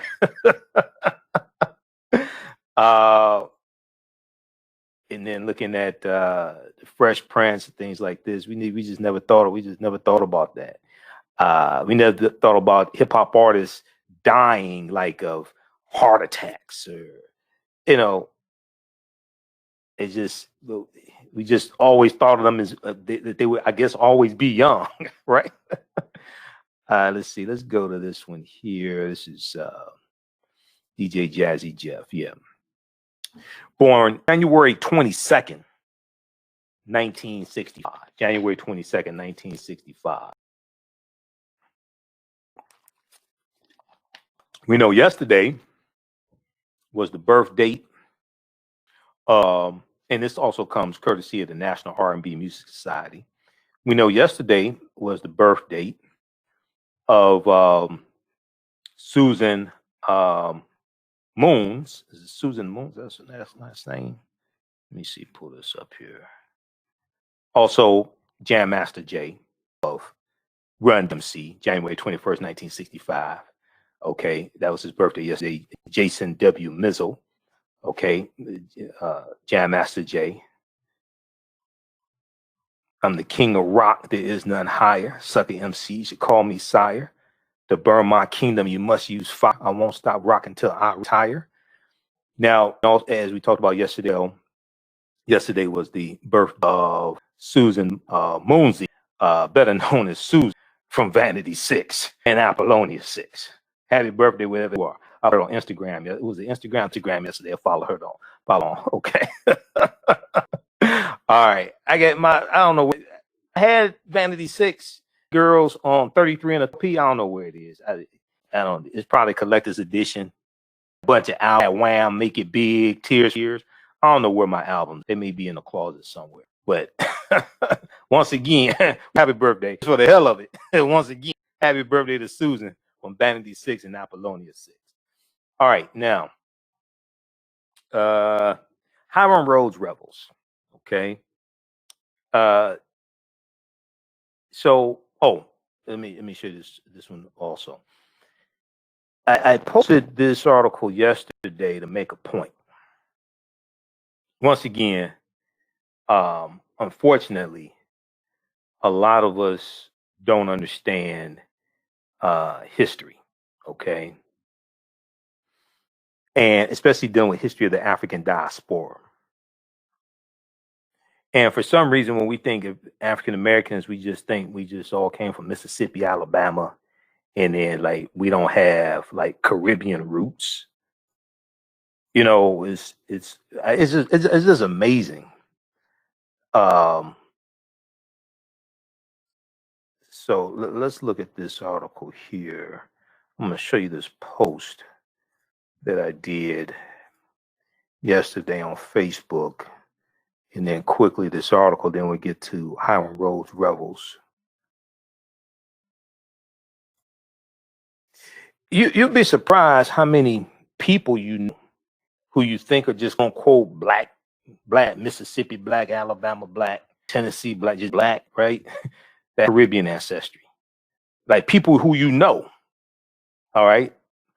And then there are a lot of celebrities who have Caribbean ancestry, and people don't know it. Kerry Washington is one of them. So I said we need to learn our history about the African diaspora, from Esther Rolle to Kerry Washington to LL Cool J, celebrities of African descent with Caribbean heritage. Okay, but the African people are all dealing with the African diaspora. All right, and a lot of those African people were in even before slavery started, even before the Atlantic slave trade. So quickly here, if we look at this article, let's see. This is from Caribbean Beat. Caribbean Hollywood, 40 plus actors of Caribbean heritage. 40 plus actors of Caribbean heritage. All right.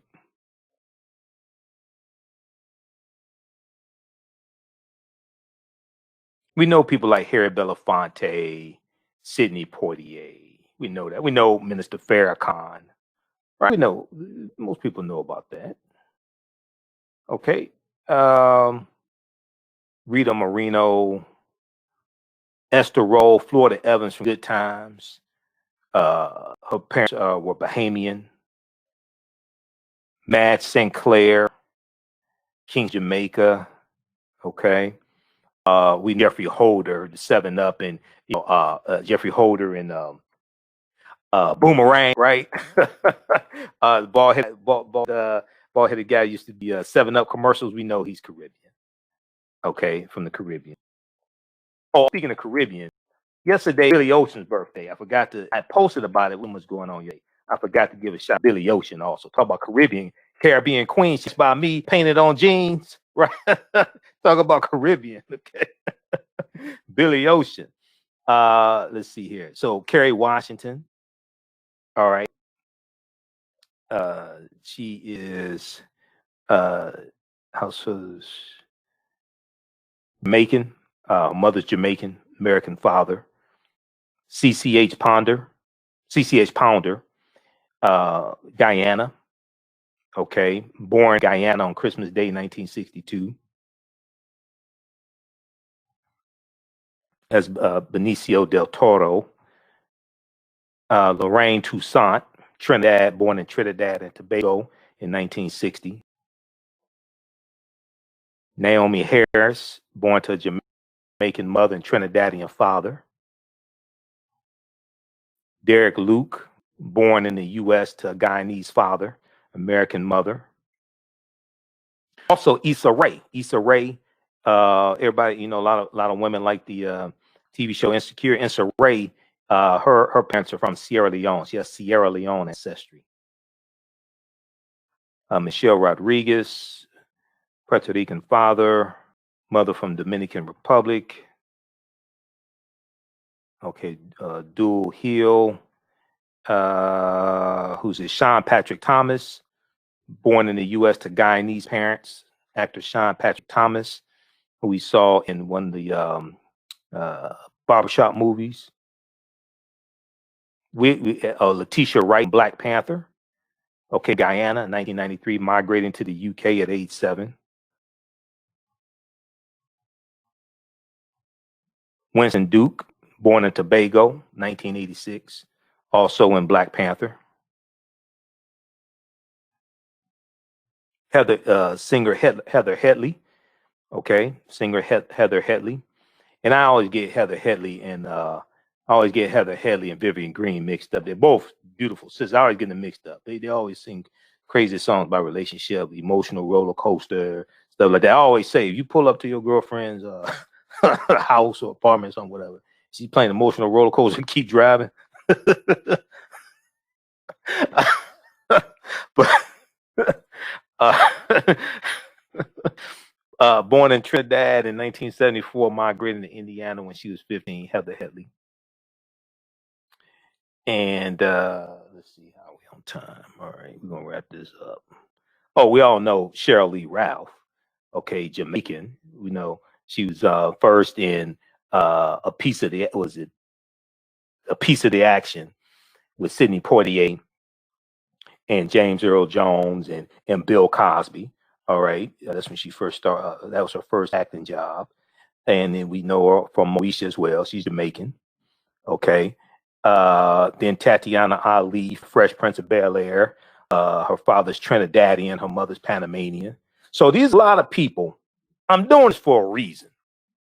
Because a lot of us really don't understand history in the African diaspora. And African people all throughout the Caribbean, African people all around the world, but especially throughout the Caribbean. I'm doing this for a reason. Okay? You got people, I know people, just like Herb Alchemist. You see, we share videos from Herb Alchemist. She's Trinidadian and Panamanian. That's where her parents are from.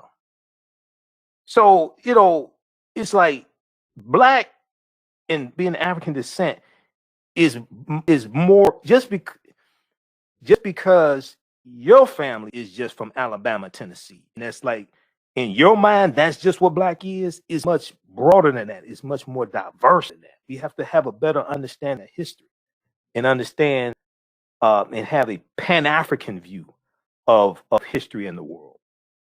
We look at being quote unquote black as just one dimensional.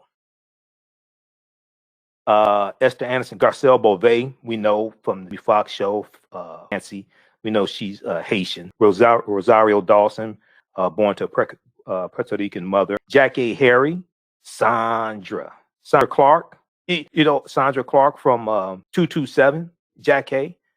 All right, born to a Trinidadian mother. You'd be surprised how many people we just look at as African American or just quote unquote black. All right, how many of them have Caribbean roots? Jack A. Grace Jones, we know, born in Jamaica. Delroy Lindo, okay, remember West Indian Archie? He played the hell out of that role. Malcolm X, Delroy Lindo, West Indian Archie, born in England to Jamaican parents. Nia Long, fine as Nia Long, to Trinidadian parents. Okay. You'd be surprised. Alfonso Ribeiro, born in the U.S. to Trinidadian parents and grandson of a Trinidadian calypso legend, Rafael Roaring Lion Leon. Zoe Saldana, Puerto Rican. Gina Torres, born in the U.S. to Cuban parents. Miss Cicely Tyson, okay, born in the U.S. to parents from St. Kitts and Nevis. You'd be surprised. Then also, did you know these Caribbean connections? Beyonce's father is Bahamian. Tyson Bexford, his mother's Jamaican. Naomi Campbell, mother Jamaican. Stacey Dash, she don't count. Barbadian father, she don't count. LL Cool J, his grandparents are Barbadian from Barbados. Tia and Tamara, the sister. The mothers from Bahamian. Jada Pinkett Smith, maternal Barbadian Jamaican ancestry. Karen Parsons, from the Fresh Prince of Bel-Air, Trinidadian mother. Okay, so we got to do more research. When we think of black, and then even black American and all this, that's more diverse than we think it is. It really is. We have to understand history. Okay, so check this out at Caribbean-beat.com. Caribbean Hollywood, 40 plus actors of Caribbean heritage. 40 plus actors of Caribbean heritage. Okay, lastly, and let me post this link here. Then we really have to get out of here. If you If you all like this type of information, you can donate to the African History Network. $ the AHN Show through Cash App. $ the AHN Show through Cash App. Also through PayPal, paypal.me/the AHN Show. PayPal.me/the AHN Show. This helps us keep doing the research and stay on the air 6 nights a week. 6 nights a week. And keep broadcasting, pay some of the bills, etc. Stay on the air. Also at our website, AfricanHistoryNetwork.com. Click on the yellow donate. Click on the yellow donate button. African American business owners, email us at customerservice@AfricanHistoryNetwork.com. Customerservice@AfricanHistoryNetwork.com. You can also email us at AHNShow@AfricanHistoryNetwork.com.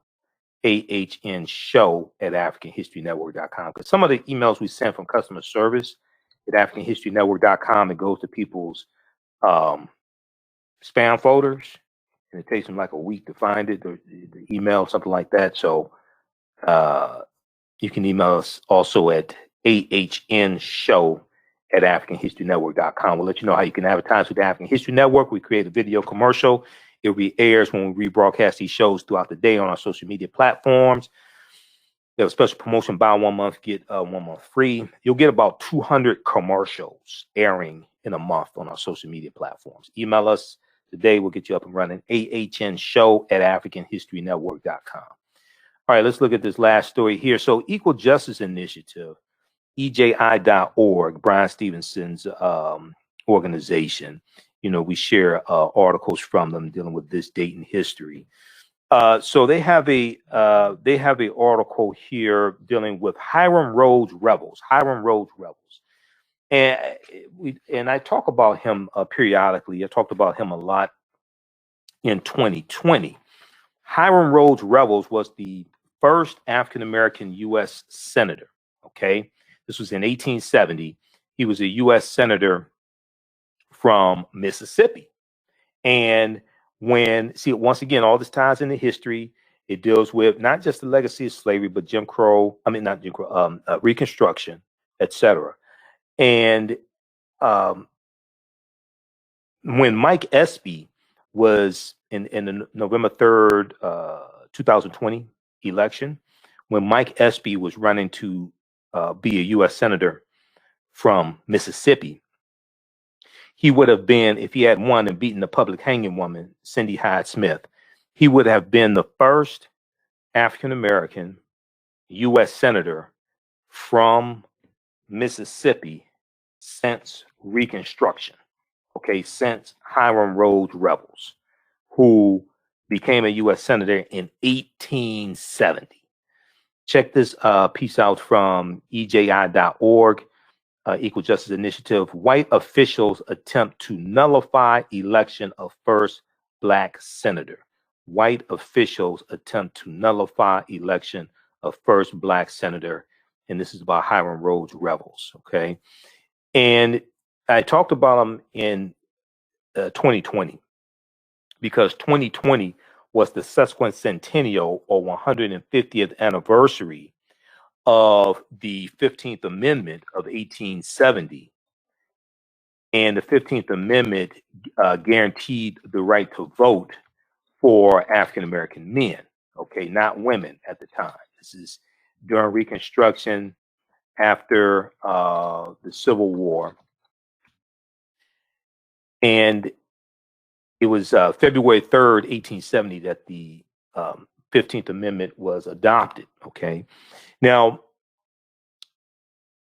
History.com, which is the official website of the History Channel, they have a really good article. And I did a whole presentation in 2020, and we'll probably re-air it on our social media platforms. It dealt with, does an amendment give you the right to vote? Does an amendment give you the right to vote? And it deals with the U.S. Constitution. So once again, as we talked about as yesterday's show and the day before and the day before and the day before, I talk about read the U.S. Constitution, go to archives.gov or librarycongress.gov, read the U.S. Constitution.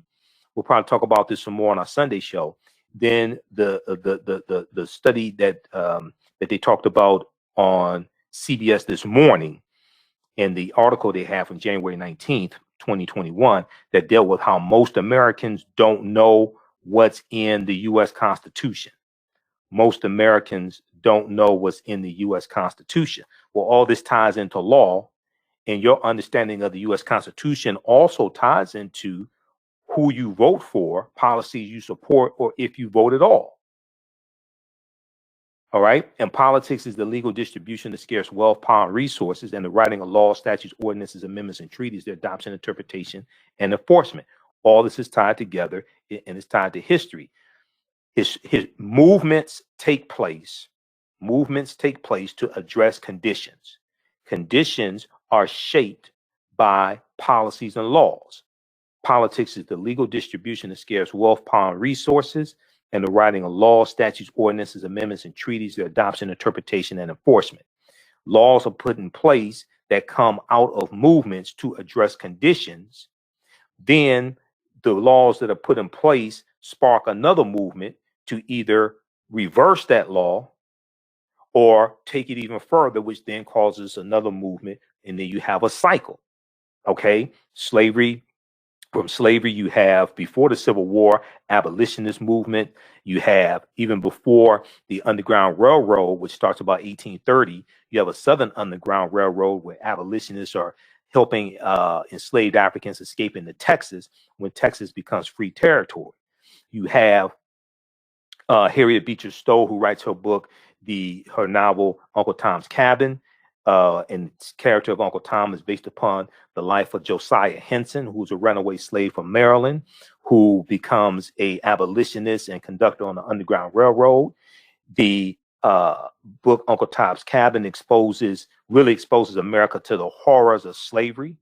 You have the Kansas-Nebraska Act of 1854 that deals with westward expansion of slavery. The Kansas-Nebraska Act then causes the Republican Party to be founded in 1854. The Republican Party is founded by groups of abolitionists as a direct backlash to the Kansas-Nebraska Act.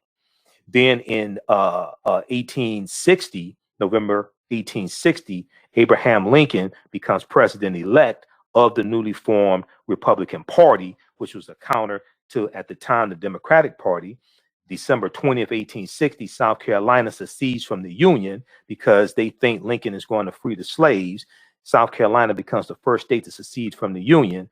In March 4th, 1861, at Lincoln's inaugural address, he states that he has no intention of freeing slaves in territories where slavery exists. This infuriates abolitionists like Frederick Douglass. The next month, April 12, 1861, the Civil War starts. You're going to have a number of other states to secede, southern states to secede from the Union. Okay. Then the Civil War, 1861, 1865. This leads to the 13th, 14th, and 15th Amendments. You have the Reconstruction era, 1865 to 1877. You have the Compromise of 1877, which comes about because of the November 1876 presidential election, where Rutherford B. Hayes and Samuel Tilden, neither one have enough electoral college votes to become president. There's a compromise. The Republicans agreed to remove the Union troops out of the South because the Democrats want the Union troops removed out of the South to really implement Jim Crow laws and really solidify white supremacy. So you understand movements, laws, conditions. Movements addressing conditions that were caused by laws and policies. You see a cycle. Okay, so this is why you have to understand history, laws, policies. The foundation is the U.S. Constitution. Okay, now very quickly because we gotta get the hell out of here. The first black man elected to Congress was nearly blocked from taking his. This is from history.com. History is the official website of the History Channel. Okay, history.com. This is good here. This is about Hiram Rhodes Revels. Okay, Hiram Rhodes Revels. This is during Reconstruction. This is 1870. And he's in Mississippi. All right, now Hiram Rhodes Revels arrived on Capitol Hill. I'm only a bill, sitting here on Capitol Hill. Okay, we need to go back and watch Schoolhouse Rock also, because that taught us something back in the 70s. We at least knew how a bill became a law. All right. We're going to talk some more about the Constitution on our Sunday night show and how most Americans don't know what's in the Constitution. 2/3 of Americans could not name 3 branches of government, the 3 branches of government. 1 out of 5 Americans, or 20%, could not name 1 branch of government. Hiram Rhodes Revels arrived on Capitol Hill to take his seat as the first African-American member of the U.S. Congress in 1870. But first, the Mississippi Republican faced Democrats determined to block him. Now, this is before the party realignment that completed in the mid to late 1960s, that starts with the Lily White movement in 1928, which was the effort by Republicans in 1928 to get Herbert Hoover elected as president. And they appealed to Southern segregationist Democrats in 5 former Confederate states. Okay, this is what starts the shift. And the Lily White movement was a movement to push African Americans out of the Republican Party. You have to understand the sequence, this chronology of history. Okay, to understand the existence of something, as one of my teachers, Professor Kaba Hiawatha Kamene, teaches, to understand the existence of something, you must first understand the pre-existence of existence. Historical events don't happen in a vacuum. They are the culmination of a sequence of historical events. This is why the study I've been talking about the past few nights from the Southern Poverty Law Center is so important. Teaching Hard History American Slavery, Teaching Hard History American Slavery from the Southern Poverty Law Center, which documents how the history of slavery is being incorrectly taught in schools all across the country, and numerous ways to more correctly teach that history. So where society is today, okay, is the result of the trajectory and the chronology of historical events that brought us right to this point today. You have to understand that history to change the conditions and take us into a different direction. All right, let's see here. Okay, so the Constitution, once again, talking about the Constitution requires U.S. senators to hold citizenship for at least 9 years. As they argued, Hiram Rhodes Revels had only recently become a citizen with the Civil Rights Act of 1866 and the 14th Amendment, once again dealing with law. And as I explained to people, civil rights didn't start with Rosa Parks. Civil rights didn't start with Dr. King. Civil rights, it goes back to 1865 and 1866. Before that, before 1866 and the 14th Amendment of 1868, the U.S. Supreme Court had ruled in its 1857 Dred Scott decision that Black people were not U.S. citizens. This technically wasn't actually their main issue with Hiram Rhodes Revels, dealing with the Democrats at the time.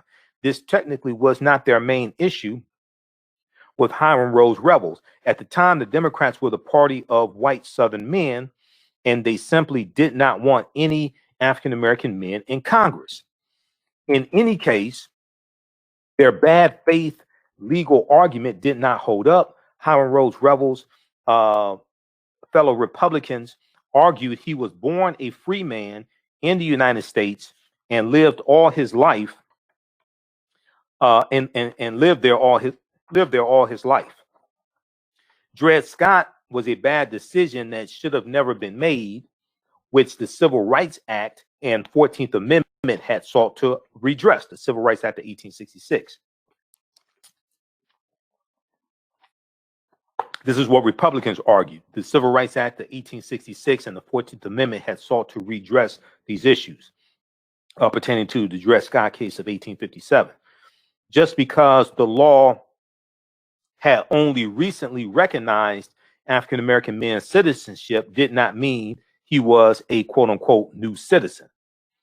Quote, Mr. Revels, the colored senator from Mississippi, and let me turn on the screen here. Let me show you this here. Mr. Revels, the colored senator from Mississippi, was sworn in and admitted to his seat this afternoon, reported the New York Times on February 25th, 1870. New York Times is a very old publication, newspaper. Quote, Mr. Revels showed no embarrassment whatever, and his demeanor was as dignified as could be expected under the circumstances. The abuse which had been poured upon him and on his face during the last 2 days might well have shaken the nerves of anyone. Okay. All right. Now, Hiram Rhodes Revels took his only oath only 5 years after the Civil War, which in 1865. Over the next decade, 15 more African Americans took their seats in the House and Senate, including men like Carolina Robert Smalls, who was previously in seat. Quote, it really does reflect what a revolution period Reconstruction was, said Gregory Downs, history professor at the University of California, Davis. Congress ordered the Army to register African American men to vote in 1867. Quote, in a series of a few months, had people in South Carolina and other places who have been slaves as recently as 2 or 3 years before now participating, now voting, and even being elected to serve to remake the Constitution. Okay. All right. Once again, here's a picture of Hiram Rhodes Revels.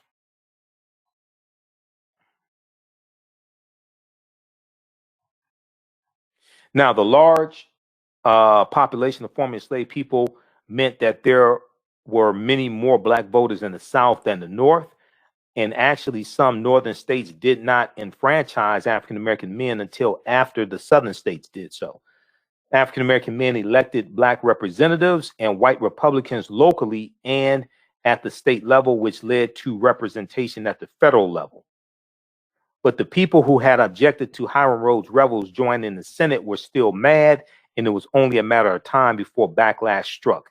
In the 1870s, organizations like the White League and in the 1870s, organizations like the White League and the Red Shirts began terrorizing and intimidating African American men so they would not vote and participate in government. But of these tactics, quote, the height of statewide black power crest in the middle of the 1870s, end quote, Down says.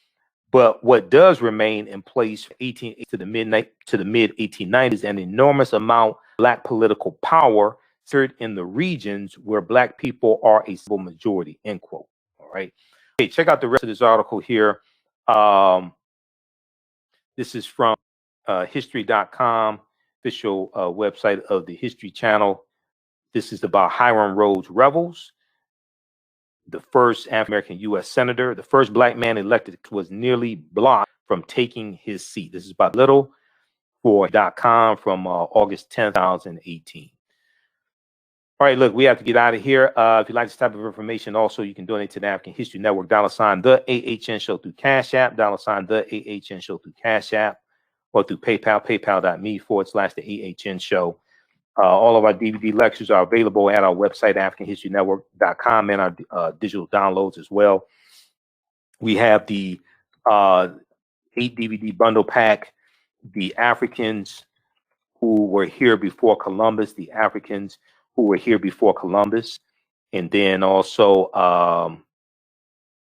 so it includes a double lecture I did with Dr. David M. Hotep, who wrote the book, The First Americans Were Africans Documented Evidence. He wrote this book here, The First Americans Were Africans Documented Evidence.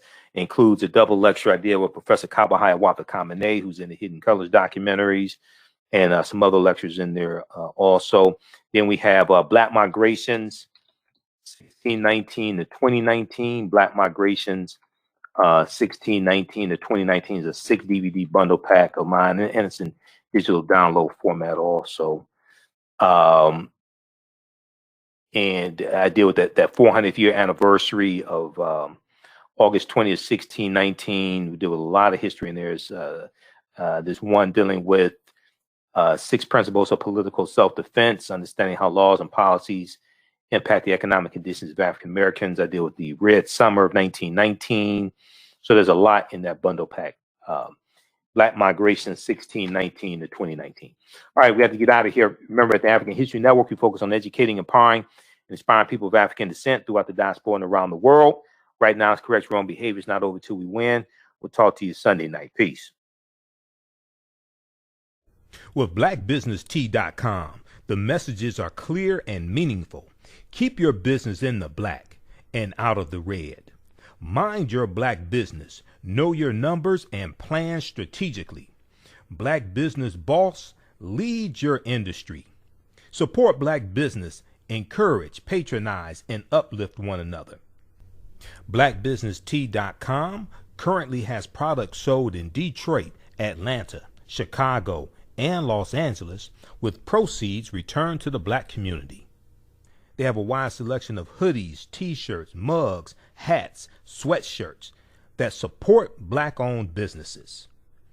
Visit the website blackbusinesstee.com. That's blackbusinesstee.com. Do you have an idea or business that requires app development or thinking of moving your IT resources to the cloud?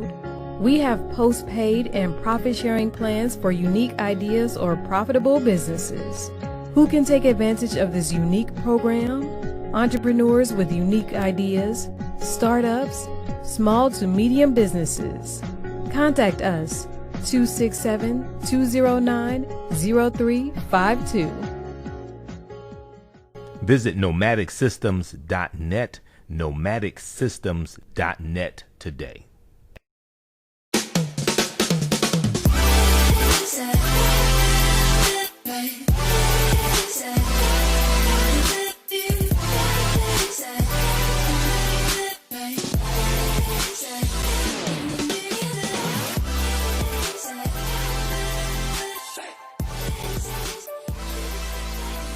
Visit 4glossygirls.com. That's the number 4glossygirls.com, and follow them on Instagram at 4glossygirls.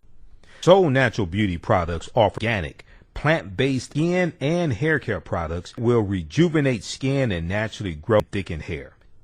Their whipped shea butter can heal or restore damaged skin cells to prevent hyperpigmentation and skin breakouts. All products are made with organic plant-based ingredients. Their maximum hair growth oil is fortified with organic herbal extracts and undeniably proves that Mother Nature knows best. It thickens, lengthens, softens, and conditions all types of hair. They even guarantee hair improvement within 90 days or a full refund. Their all-natural 24-hour deodorant leaves the body smelling fresh without sweating for up to 24 hours. It does not stain fabric, goes on smoothly, and has a refreshing lavender and frankincense aroma. It can be used by men, women, and even children. Place your order at soulnaturalbeautyproducts.com. That's soulnaturalbeautyproducts.com, and follow them on Facebook at Soul Natural Product. Intuitive Clothing is an online accessory that sells one signature statement piece for men and women. They also specialize in fashion consultations, closet organization, and decorating small spaces.